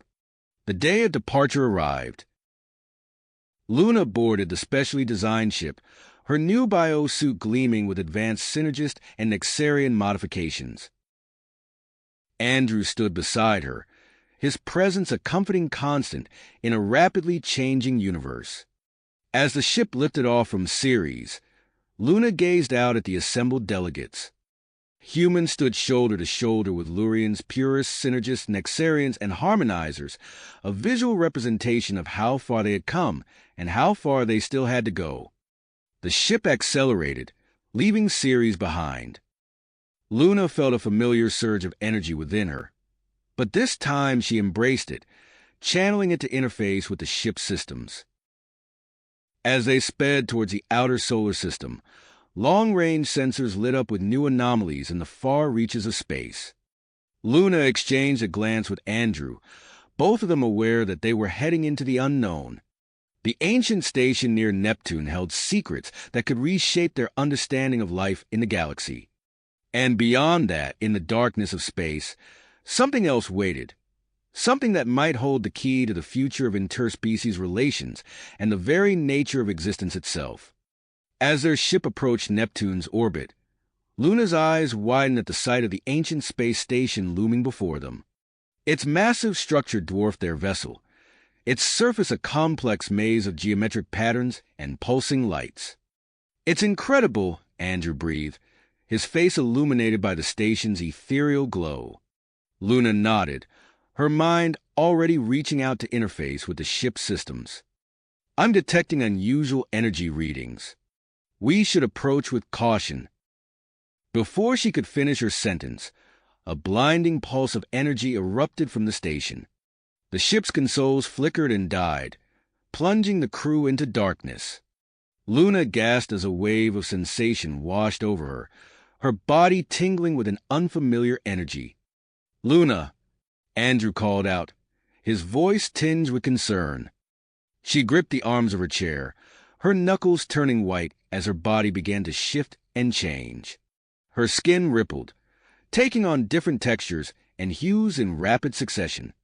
She felt her bones elongate, then contract, her muscles expanding and shrinking as her genetic structure struggled to adapt to the unknown energy. As quickly as it began, the pulse subsided. The ship's system sputtered back to life, bathing the bridge in the soft glow of emergency lighting. Luna slumped in her chair, her breath coming in ragged gasps. Andrew was at her side in an instant, his hand on her shoulder. "Are you all right?" Luna nodded weakly, her body still trembling from the ordeal. "I'm stabilizing. That energy, it was like nothing I've ever felt before." The ship's chief engineer, a synergist named Zara, approached with a handheld scanner. "All systems are coming back online. We should be able to dock with the station shortly." Luna straightened in her chair, her strength returning. "Let's proceed. Whatever that energy was, it's clear the station holds secrets we need to uncover."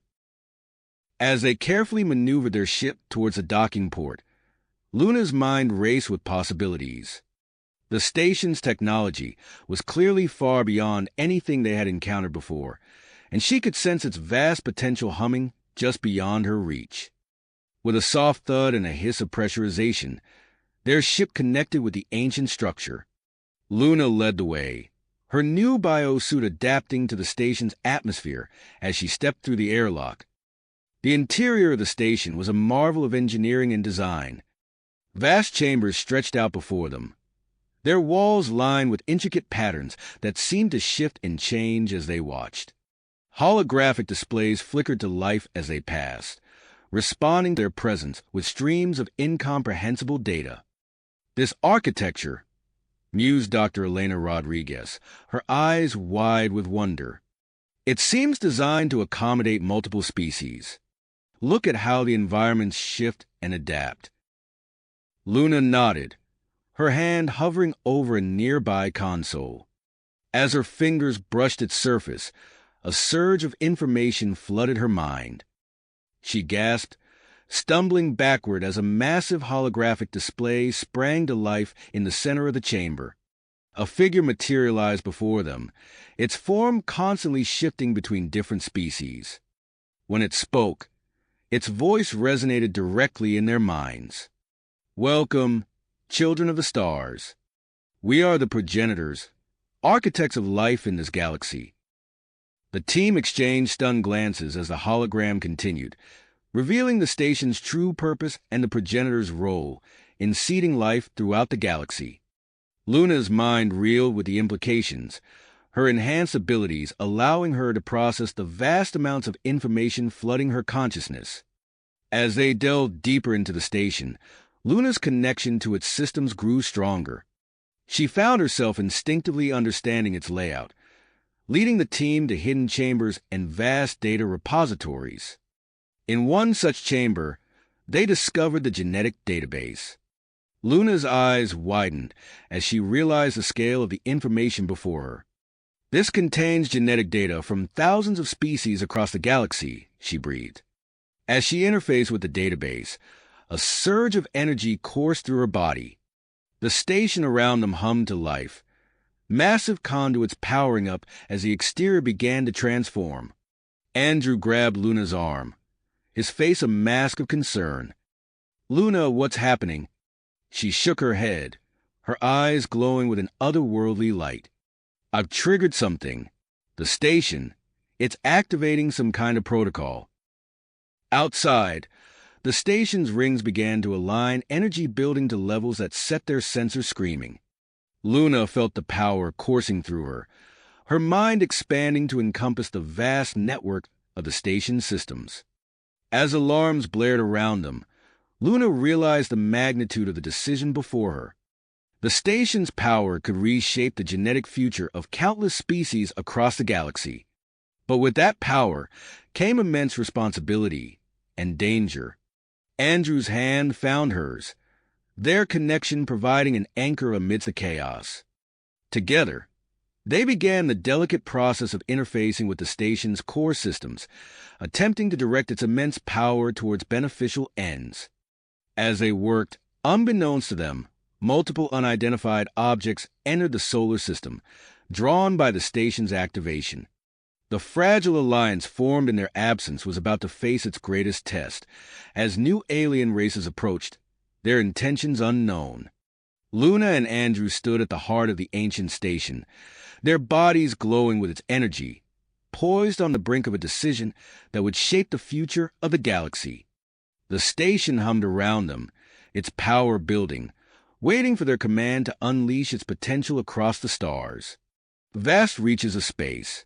Luna's consciousness expanded, merging with the station's systems as she prepared to unleash its potential. Suddenly, alarms blared throughout the complex.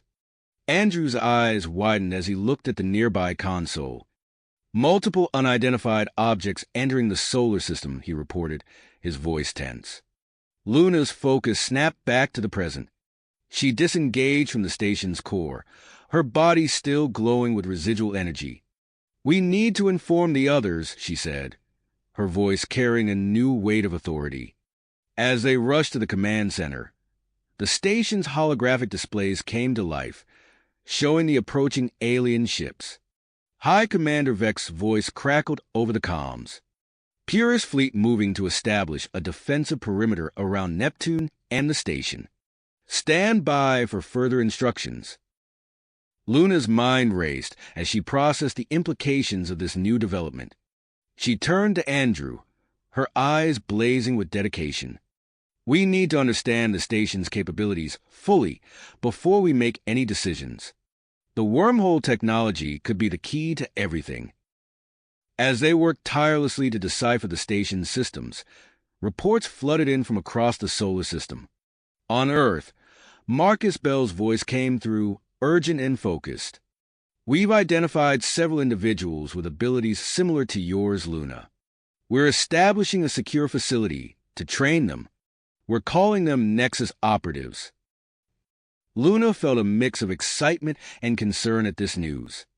Keep me updated on their progress, she replied. Their abilities could be crucial in the coming days. Meanwhile, Queen Ivy's hologram appeared, her regal bearing unchanged despite the chaos. We're preparing for the arrival of these new races, she announced. Ceres is being expanded to accommodate potential diplomatic delegations. The Synergists are assisting with terraforming technology. As Luna and Andrew delved deeper into the station's systems, they made a startling discovery. Andrew's eyes widened as he interpreted the data. Luna, look at this. The station isn't just a repository of genetic information. It's capable of creating stable wormholes to distant parts of the galaxy. Luna's breath caught in her throat. The implications were staggering. She reached out with her mind, interfacing with the station's wormhole systems. As she did so, she felt her body changing, adapting to the various alien environments within the station. Her skin rippled and shifted, taking on new textures and hues. Andrew watched with a mix of awe and concern. Luna, your body. It's transforming again. She nodded, her voice calm despite the changes. I can feel it. It's like my genetic structure is becoming more fluid, more adaptable. It's incredible. As Luna worked to control the wormhole technology, reports continued to pour in from across the solar system. On Mars, construction of the Harmony Hub accelerated to unprecedented speeds. Dr. Elena Rodriguez's voice came through, filled with excitement. We're developing a network of genetic stabilization beacons. They should help prevent uncontrolled mutations throughout the system. High Commander Vex Fleet initiated first contact protocols as the alien ships approached Saturn's orbit. The solar system held its breath as the newcomers responded with their own transmissions, revealing a diverse array of species and cultures. On Earth, societal changes triggered by the genetic fluctuations led to the formation of new political movements. The stellar unificationists gained popularity, advocating for closer integration with alien species. Opposing them, the Terran purists argued for genetic isolation and limited alien contact. As Luna and Andrew worked tirelessly to understand and control the station's wormhole system, a surprising message came through. Marcus Bell's voice was tense as he relayed the information. Victor Hawthorne, the former Earth First leader, has made contact. He claims to have information about dormant progenitor technology on Earth. I'm sending a team of Nexus operatives to investigate. Luna's mind raced with the implications of this news. Could there be more progenitor technology hidden on Earth? And what were Hawthorne's true motives? Before she could fully process this information, the station system surged with power. Luna felt the energy coursing through her body as she finally gained control of the wormhole technology. With a thought, she activated the system. A massive, swirling portal opened near Neptune, its other end reaching far beyond the known galaxy. The assembled fleets of both allied and newly arrived alien species watched in awe as the wormhole stabilized, presenting a gateway to unexplored regions of space. The activation of the wormhole triggered a cascade of events across the solar system. On Earth, ancient structures buried beneath the surface began to emit energy signatures similar to the progenitor station. In the asteroid belt, previously dormant alien artifacts came to life, revealing themselves as part of a vast network connected to the station. As the enormity of these developments became clear, Queen Ivy's voice rang out across all communication channels. I am calling for an emergency summit of all known species, including our new arrivals. We must form a galactic council to manage the use of progenitor technology and oversee interspecies relations. Luna and Andrew exchanged a look of understanding. They knew that their next steps would be crucial in shaping the future of not just their solar system, but potentially the entire galaxy. "We need to lead an expedition through the wormhole," Luna said, her voice filled with purpose. "We have to explore these distant reaches of the galaxy, make contact with other progenitor outposts if they exist." Andrew nodded, his face set with purpose. "I'm with you, Luna. Whatever we find out there, we'll face it together." As they began preparations for their journey into the unknown, the solar system braced itself for an influx of new alien species and the challenges that would come with sudden access to advanced progenitor technology. The future was uncertain, but one thing was clear: the universe as they knew it would never be the same again. As Luna and Andrew stood before the swirling wormhole near Neptune, the enormity of their upcoming journey settled over them. The portal pulsed with otherworldly energy, its event horizon shimmering with possibilities. "Are you ready?" Luna asked, her newly adaptable form shifting slightly in anticipation. Andrew nodded, his face set with persistence. "Let's do this." They boarded their exploration vessel, a sleek ship designed to withstand the rigors of interstellar travel. As they prepared for departure, Queen Ivy's hologram appeared in the command center. "I've implemented measures to manage the situation here," she reported.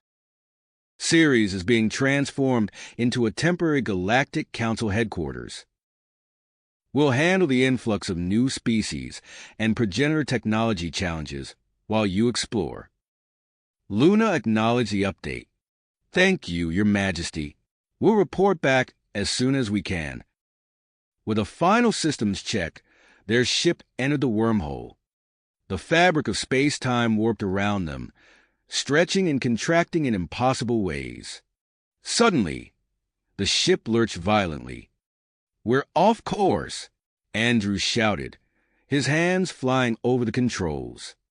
"The exit point is fluctuating." The wormhole spat them out into an unfamiliar star system. As they regained their bearings, they found themselves surrounded by a vast field of debris.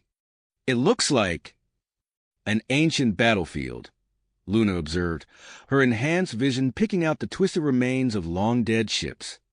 As they navigated through the wreckage, their sensors pinged. Andrew's eyes widened as he interpreted the data. "I'm detecting faint energy signatures from that planet," he said, pointing to a blue-green world in the distance. "It matches progenitor patterns." Back in the solar system, High Commander Vex found himself in a delicate situation.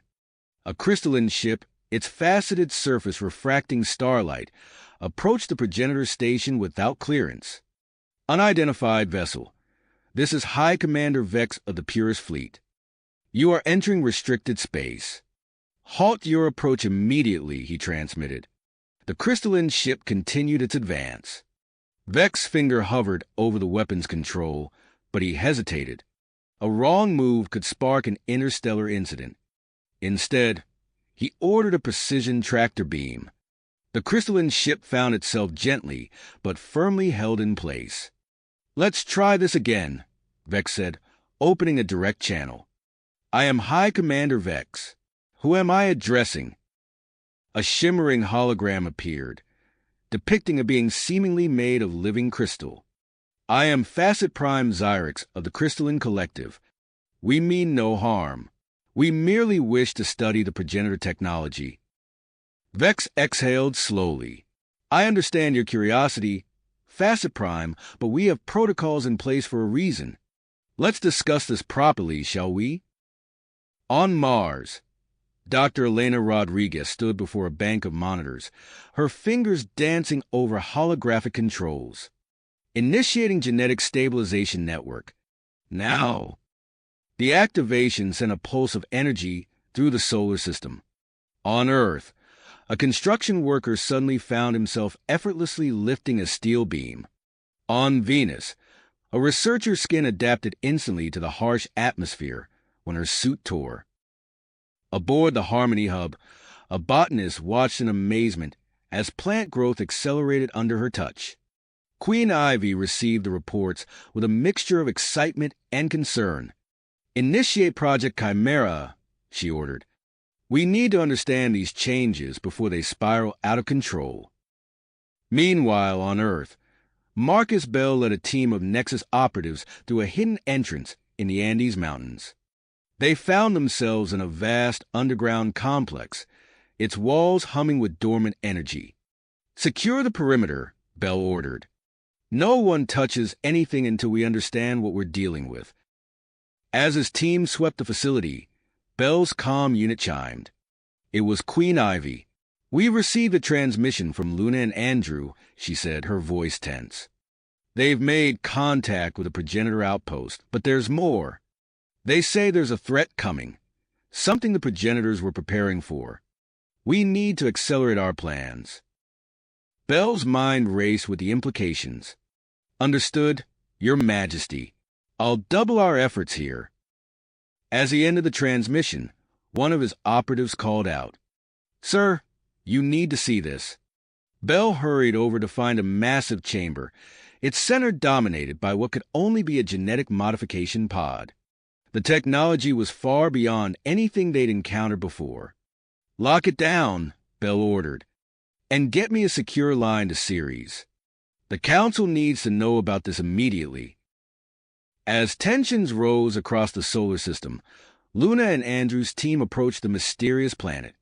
Its surface was a patchwork of geometric patterns, clearly artificial in nature. "I'm detecting an entrance," Luna said, her enhanced senses probing the planet's crust.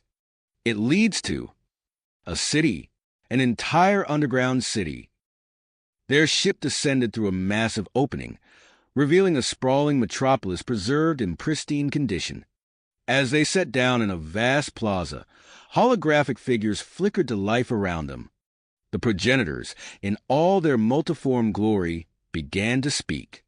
Luna and Andrew listened intently, their eyes widening as the true scope of the progenitors' plan, and the looming threat to the galaxy, became clear.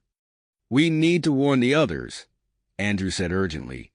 Luna nodded, her hands already moving to activate the newly discovered communication relay. As the connection established, a flood of data surged through the system, carrying with it a message of both hope and impending doom.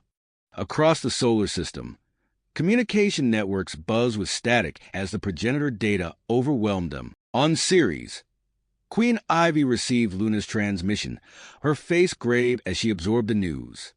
The fledgling Galactic Council gathered, representatives from a dozen species converging to face an uncertain future. As they debated their next move, Luna's voice echoed through the chamber, carrying a warning of cosmic proportions. The stage was set for a confrontation that would shape the destiny of not just their solar system, but the entire galaxy. The question remained, would they be ready in time? Time to face this new reality. As Luna's transmission faded, Queen Ivy turned to address the gathered representatives of the Galactic Council on Ceres. The chamber, hastily converted from a mining operations center, buzzed with a cacophony of alien languages and urgent whispers.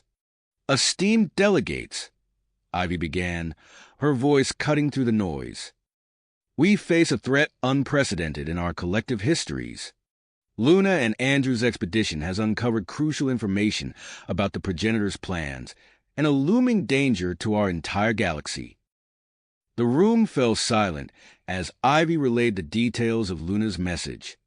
Holographic displays flickered to life, showing the alien battlefield Luna and Andrew had discovered, along with schematics of the underground progenitor city. "We must act swiftly and decisively," Ivy continued. "I am implementing an emergency protocol, Operation Stardust." As Ivy outlined the plan, the solar system sprang into action. On Mars, Dr. Elena Rodriguez's team at the Harmony Hub worked tirelessly to expand the station's capabilities. New docking bays sprouted from the structure like metallic petals, ready to accommodate the influx of alien refugees. Elena wiped sweat from her brow as she oversaw the installation of advanced genetic sequencing equipment. "We need to be ready for anything," she muttered to her assistant. If Luna is right about the nature of this threat, our genetic research could be our best defense. Meanwhile, on Earth, Marcus Bell stood in the heart of the Andean facility, surrounded by dormant progenitor technology. His comm unit crackled with a stream of updates from Nexus operatives deployed across the globe. "Sir, we've secured the site beneath the Gobi Desert," reported one agent. "The genetic modification pod here is unlike anything we've seen before."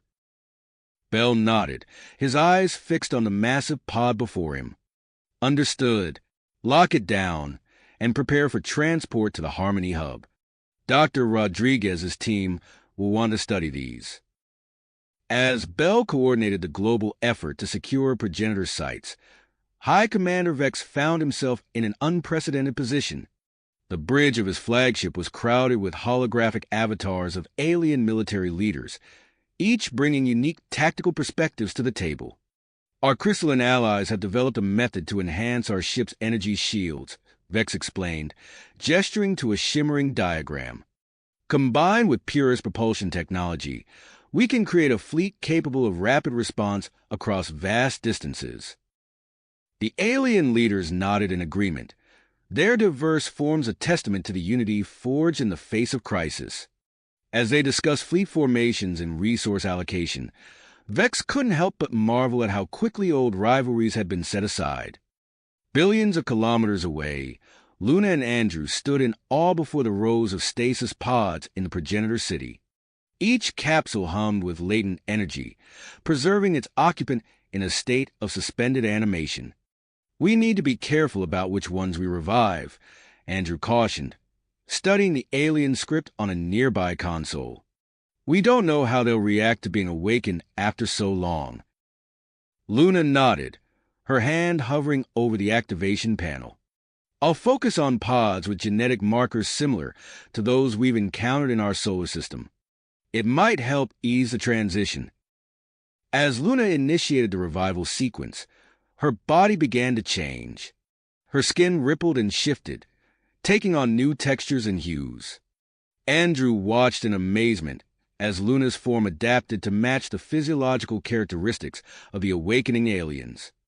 "Luna, are you all right?" he asked, concern evident in his voice.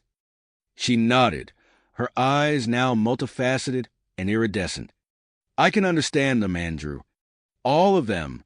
It's incredible." The first of the stasis pods hissed open, revealing a being of swirling energy contained within a crystalline exoskeleton. Luna approached, her body mimicking the alien's ethereal glow. "Welcome," she said, her voice resonating on multiple frequencies. "We have much to discuss."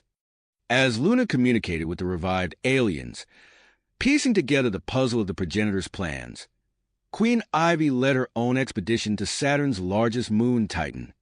Her ship pierced through the dense orange atmosphere, guided by faint energy signatures detected from orbit.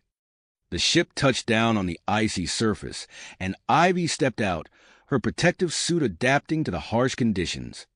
She approached a seemingly innocuous outcropping of ice, which shimmered and dissolved at her touch, revealing a hidden entrance. "This is it," Ivy breathed, her voice filled with anticipation. "The key to our survival could be hidden within these walls." As Ivy's team ventured deeper into the Titan facility, Luna's voice echoed in her mind, sharing vital information gleaned from the revived aliens. The telepathic link, an unexpected result of their evolving genetics, allowed for instantaneous communication across vast distances. "The threat we face," Luna's voice resonated in Ivy's thoughts, "is a sentient, parasitic entity. It consumes entire star systems, assimilating the genetic material of every species it encounters." Ivy's blood ran cold at the implications. "Then we must move quickly," she replied mentally. "We're searching for genetic samples here on Titan. If we're successful, it could be the key to activating the progenitor's defensive network." As Ivy's team pressed on, the solar system continued its frantic preparations. The stellar unificationists and Terran purists, once bitter rivals, now worked side by side to implement progenitor technology on Earth. Cities were retrofitted with advanced defense systems, while volunteers lined up for genetic modifications to enhance their abilities. In orbit around Mars, the expanded Harmony Hub buzzed with activity. Dr. Rodriguez's team worked around the clock, integrating the newly acquired progenitor technology with existing genetic modification techniques. The station had become a melting pot of species and ideas, all focused on a single goal: survival. High Commander Vex's interspecies fleet took shape, with ships from a dozen races forming into cohesive battle groups. Training simulations ran constantly, pushing the limits of their combined technologies and tactics. As the plot point concluded, Luna established a direct telepathic link with Queen Ivy, sharing the critical information gathered from the revived aliens. This instantaneous communication allowed for rapid dissemination of knowledge across the allied species, accelerating preparations for the coming conflict. Ivy stood before a massive door deep within the Titan facility, her hand poised over an alien control panel. As Luna's latest transmission faded from her mind, she took a deep breath, knowing that whatever lay beyond this threshold could change the course of the coming battle. For the future of all our species, Ivy murmured and pressed her palm against the panel. The door began to slide open, revealing a chamber bathed in otherworldly light. Light! Ivy's eyes widened as she took in the sight before her. The chamber was vast, stretching far beyond what her eyes could see. Rows upon rows of crystalline containers lined the walls, each one pulsing with a soft, ethereal glow. Within these containers, Ivy could make out the outlines of countless genetic samples, suspended in a state of perfect preservation. "It's a genetic repository," Ivy breathed, her voice filled with awe. "There must be thousands of species represented here." As her team spread out to investigate, Ivy approached a nearby console. Her fingers danced over the alien interface, her enhanced abilities allowing her to decipher the complex symbols with surprising ease. As data streamed across the holographic display, her heart began to race. "This is it," she said, her voice rising with excitement. "We've found it." Her second-in-command, a crystalline named ZYX, floated to her side. "What have you discovered, Your Majesty?" Ivy pointed to a specific entry in the database. "A human-Lurian hybrid strain. It's not just any sample. It's the key to activating the progenitor defense network." Without hesitation, Ivy issued her orders. "Secure that sample and prepare it for immediate transport to the Harmony Hub. We need Dr. Rodriguez to analyze this as soon as possible." As her team worked to extract the precious genetic material, Ivy's mind reached out across the vast distances of space, connecting with Luna through their newfound telepathic link. "Luna, we've found something crucial," Ivy projected. "A genetic key that could be our best hope against the coming threat." Luna's response came swiftly, tinged with a mixture of relief and urgency. "That's excellent news, Ivy. We've completed our mission here and are preparing to return with our new allies. But there's something else you need to know." Ivy felt a chill run down her spine as Luna relayed the warning from High Commander Vex. The parasitic entity had sent an advanced scout force into the outer reaches of their solar system. "We'll head back immediately," Ivy responded, her mind already racing with plans. "Alert Marcus Bell on Earth. We need to activate every defense we have." As Ivy's team secured their precious cargo and prepared for departure, activity across the solar system reached a fever pitch. On Earth, Marcus Bell stood in the control center of a massive progenitor relay station, hidden deep beneath the Rocky Mountains. "Initiate the global network," Bell commanded, his voice steady despite the gravity of the situation. Banks of alien technology hummed to life, sending pulses of energy through hidden conduits that crisscrossed the planet. All across the Earth, dormant progenitor communication relays awakened, linking humanity with their alien allies across vast interstellar distances. In orbit around Mars, the Harmony Hub buzzed with frantic activity. Dr. Elena Rodriguez barked orders to her team as they prepared for the arrival of Ivy's genetic sample. Clear Base 7 for immediate containment and analysis, she shouted over the din of alarms and rushing personnel. And get me a direct link to the enhanced training grounds. We need to accelerate the program, now. In the zero-gravity environment surrounding the station, the first wave of genetically enhanced individuals, both human and alien, pushed themselves to their limits. Their bodies, altered to possess incredible strength, speed, and adaptability, moved with fluid grace as they practiced combat maneuvers unlike anything seen before. Meanwhile, at the edge of the solar system, High Commander Vex Interspecies Fleet engaged the parasitic scout force near Uranus. The void of space lit up with brilliant flashes as progenitor weapon systems unleashed their power for the first time in millennia. Vex stood on the bridge of his flagship, his tentacles working furiously over holographic displays as he coordinated the battle. "Concentrate fire on their flanks," he ordered. "Don't let them adapt to our attack patterns." The Allied ships moved in perfect synchronization, their newly integrated systems allowing for unprecedented levels of coordination. Beams of energy lanced out, striking the biomechanical ships of the parasitic entity. But with each hit, the enemy vessels seemed to shift and change, adapting to the onslaught. "They're learning," Vex muttered. "Modify attack vector Alpha 7. Switch to frequency rotation Delta." As the battle raged on, Luna and Andrew's ship approached the solar system, their revived alien allies providing crucial insights into the nature of their shared enemy. Suddenly, alarms blared throughout their vessel. "Energy fluctuations detected near Neptune," Andrew reported, his hands flying over the controls. "The wormhole, it's destabilizing." Luna stepped forward, her body shimmering as she tapped into her enhanced abilities. "I can interface with the progenitor station controlling the wormhole," she said, her voice taking on an otherworldly timbre. "I'll try to stabilize it." As Luna's consciousness merged with the ancient alien technology, the ship hurtled towards the solar system's outer boundaries. Time was running out, and the fate of not just their own species, but countless others across the galaxy, hung in the balance. Back on Earth, the Joint Stellar Unificationist and Terran Purist Committee watched in awe as long-dormant progenitor defense systems sprang to life.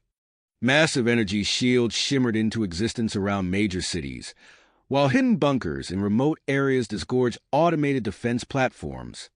The sudden activation of these ancient systems sent shockwaves through global power grids and communication networks. As engineers and technicians scrambled to adapt, the people of Earth looked to the skies with a mixture of fear and tenacity. In orbit around Mars, the Harmony Hub underwent its final transformation. New alien technologies merged seamlessly with the existing structure, turning the station into a formidable battle platform. Dr. Rodriguez oversaw the establishment of a dedicated medical wing, preparing for the inevitable casualties of the coming conflict. As Queen Ivy's ship docked with the Harmony Hub, carrying its precious genetic cargo, long-range sensors lit up with a massive energy surge at the edge of the solar system. The main force of the parasitic entity had arrived, its vast fleet of biomechanical ships darkening the sky as they approached. Ivy strode purposefully through the corridors of the Harmony Hub, the secured container holding the human-Lurian hybrid strain clutched tightly in her hands.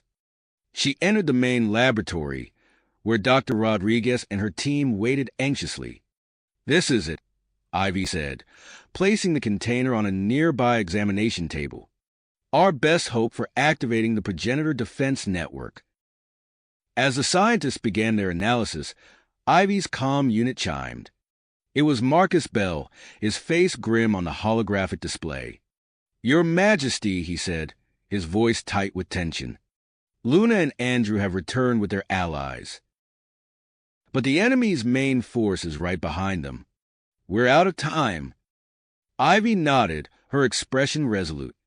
"Then we'll have to make our own time," she said. "Gather the Allied leadership. We have decisions to make, and we need to make them now. As the leaders of the allied species convened, the Harmony Hub sensors continued to track the incoming threat. The biomechanical ships of the parasitic entity loomed ever closer, their sheer numbers blocking out the stars themselves. The greatest battle in the history of the galaxy was about to begin, and the fate of countless worlds hung in the balance. Balance, the gravity of the situation deeply affected on the assembled leaders. As the holographic displays flickered with incoming data from the front lines, Luna's eyes met Andrew's across the room. In that moment, a silent understanding passed between them. Luna stepped forward, her voice steady despite the tremor in her hands. "I have a proposal," she said, drawing the attention of the entire room. "We have the genetic key, but we need a conduit to activate the progenitor defense network. I believe I can serve as that conduit." The room erupted in a cacophony of voices, but Luna raised her hand, silencing them. "My unique genetic makeup and enhanced abilities make me the ideal candidate. It's our best chance to save not just humanity, but all sentient life in the galaxy." Andrew moved to protest, his face etched with concern, but Queen Ivy beat him to it. "Luna, the risks are immeasurable. We can't ask you to sacrifice yourself like this." Luna's gaze swept across the room, taking in the faces of her allies, human, Lurian, and a dozen other species. "You're not asking," she said softly. "I'm volunteering." Dr. Rodriguez stepped forward, her brow furrowed. "If we're going to do this, we need to act now. The integration process will take time, and we don't have much of that left." Queen Ivy nodded, her expression a mixture of admiration and sorrow. "Very well. Let's proceed." The next few hours passed in a blur of frantic activity. In the Harmony Hub's main laboratory, Dr. Rodriguez and her team worked tirelessly to prepare Luna for the integration process. Machines hummed and whirred, filling the air with an electric tension. Luna lay on a gleaming medical platform, her eyes fixed on the ceiling as Dr. Rodriguez carefully inserted the container, holding the human-Lurian hybrid strain into a nearby console. "Are you ready?" Dr. Rodriguez asked, her finger hovering over the activation switch. Luna took a deep breath and nodded. "Do it." As the process began, Luna's body arched off the platform, her skin taking on a faint luminescence. Andrew, watching from behind a protective barrier, pressed his hand against the glass, his face a mask of anguish and hope. Outside the Harmony Hub, the battle raged across the solar system. High Commander Vex's voice crackled over the comms as he coordinated the Allied fleet's defense against the parasitic entities vanguard near Jupiter's orbit. "Crystalline ships, focus your energy beams on their port flank." Vex ordered. "Terran fighters, execute maneuver Epsilon 3 now." The void of space lit up with brilliant flashes as weapons fire crisscrossed between the opposing forces. Earth's upgraded progenitor defenses activated, casting a shimmering energy barrier around the planet. Back in the laboratory, Luna's transformation accelerated. Her skin now glowed with an otherworldly light, her eyes becoming vast pools of swirling cosmic energy. As the final stages of integration began, Luna's consciousness expanded, reaching out across the vastness of space. Suddenly, every being in the Allied forces felt a presence in their minds, warm, reassuring, and infinitely vast. Luna's voice, amplified by the power of the progenitor network, echoed through their thoughts. "Stand firm." Her mental voice resonated. "We fight as one." Through this telepathic link, Luna began to share strategic information, coordinating the efforts of the entire Allied force with unprecedented efficiency. Morale surged as each individual felt connected to something greater than themselves.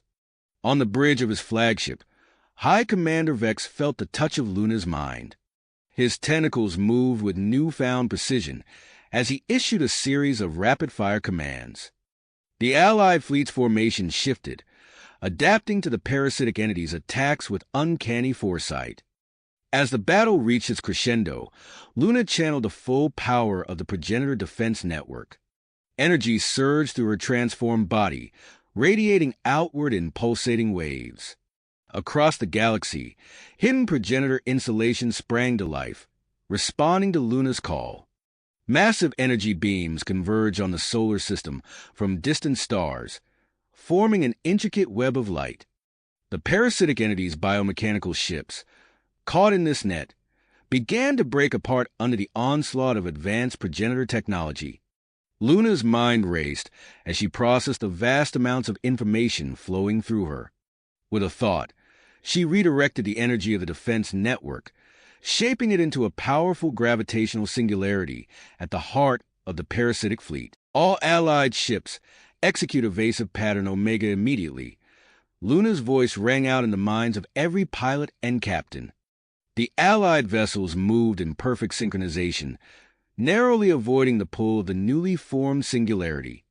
The remaining parasitic ships, unable to adapt quickly enough, were drawn inexorably towards the swirling vortex of energy.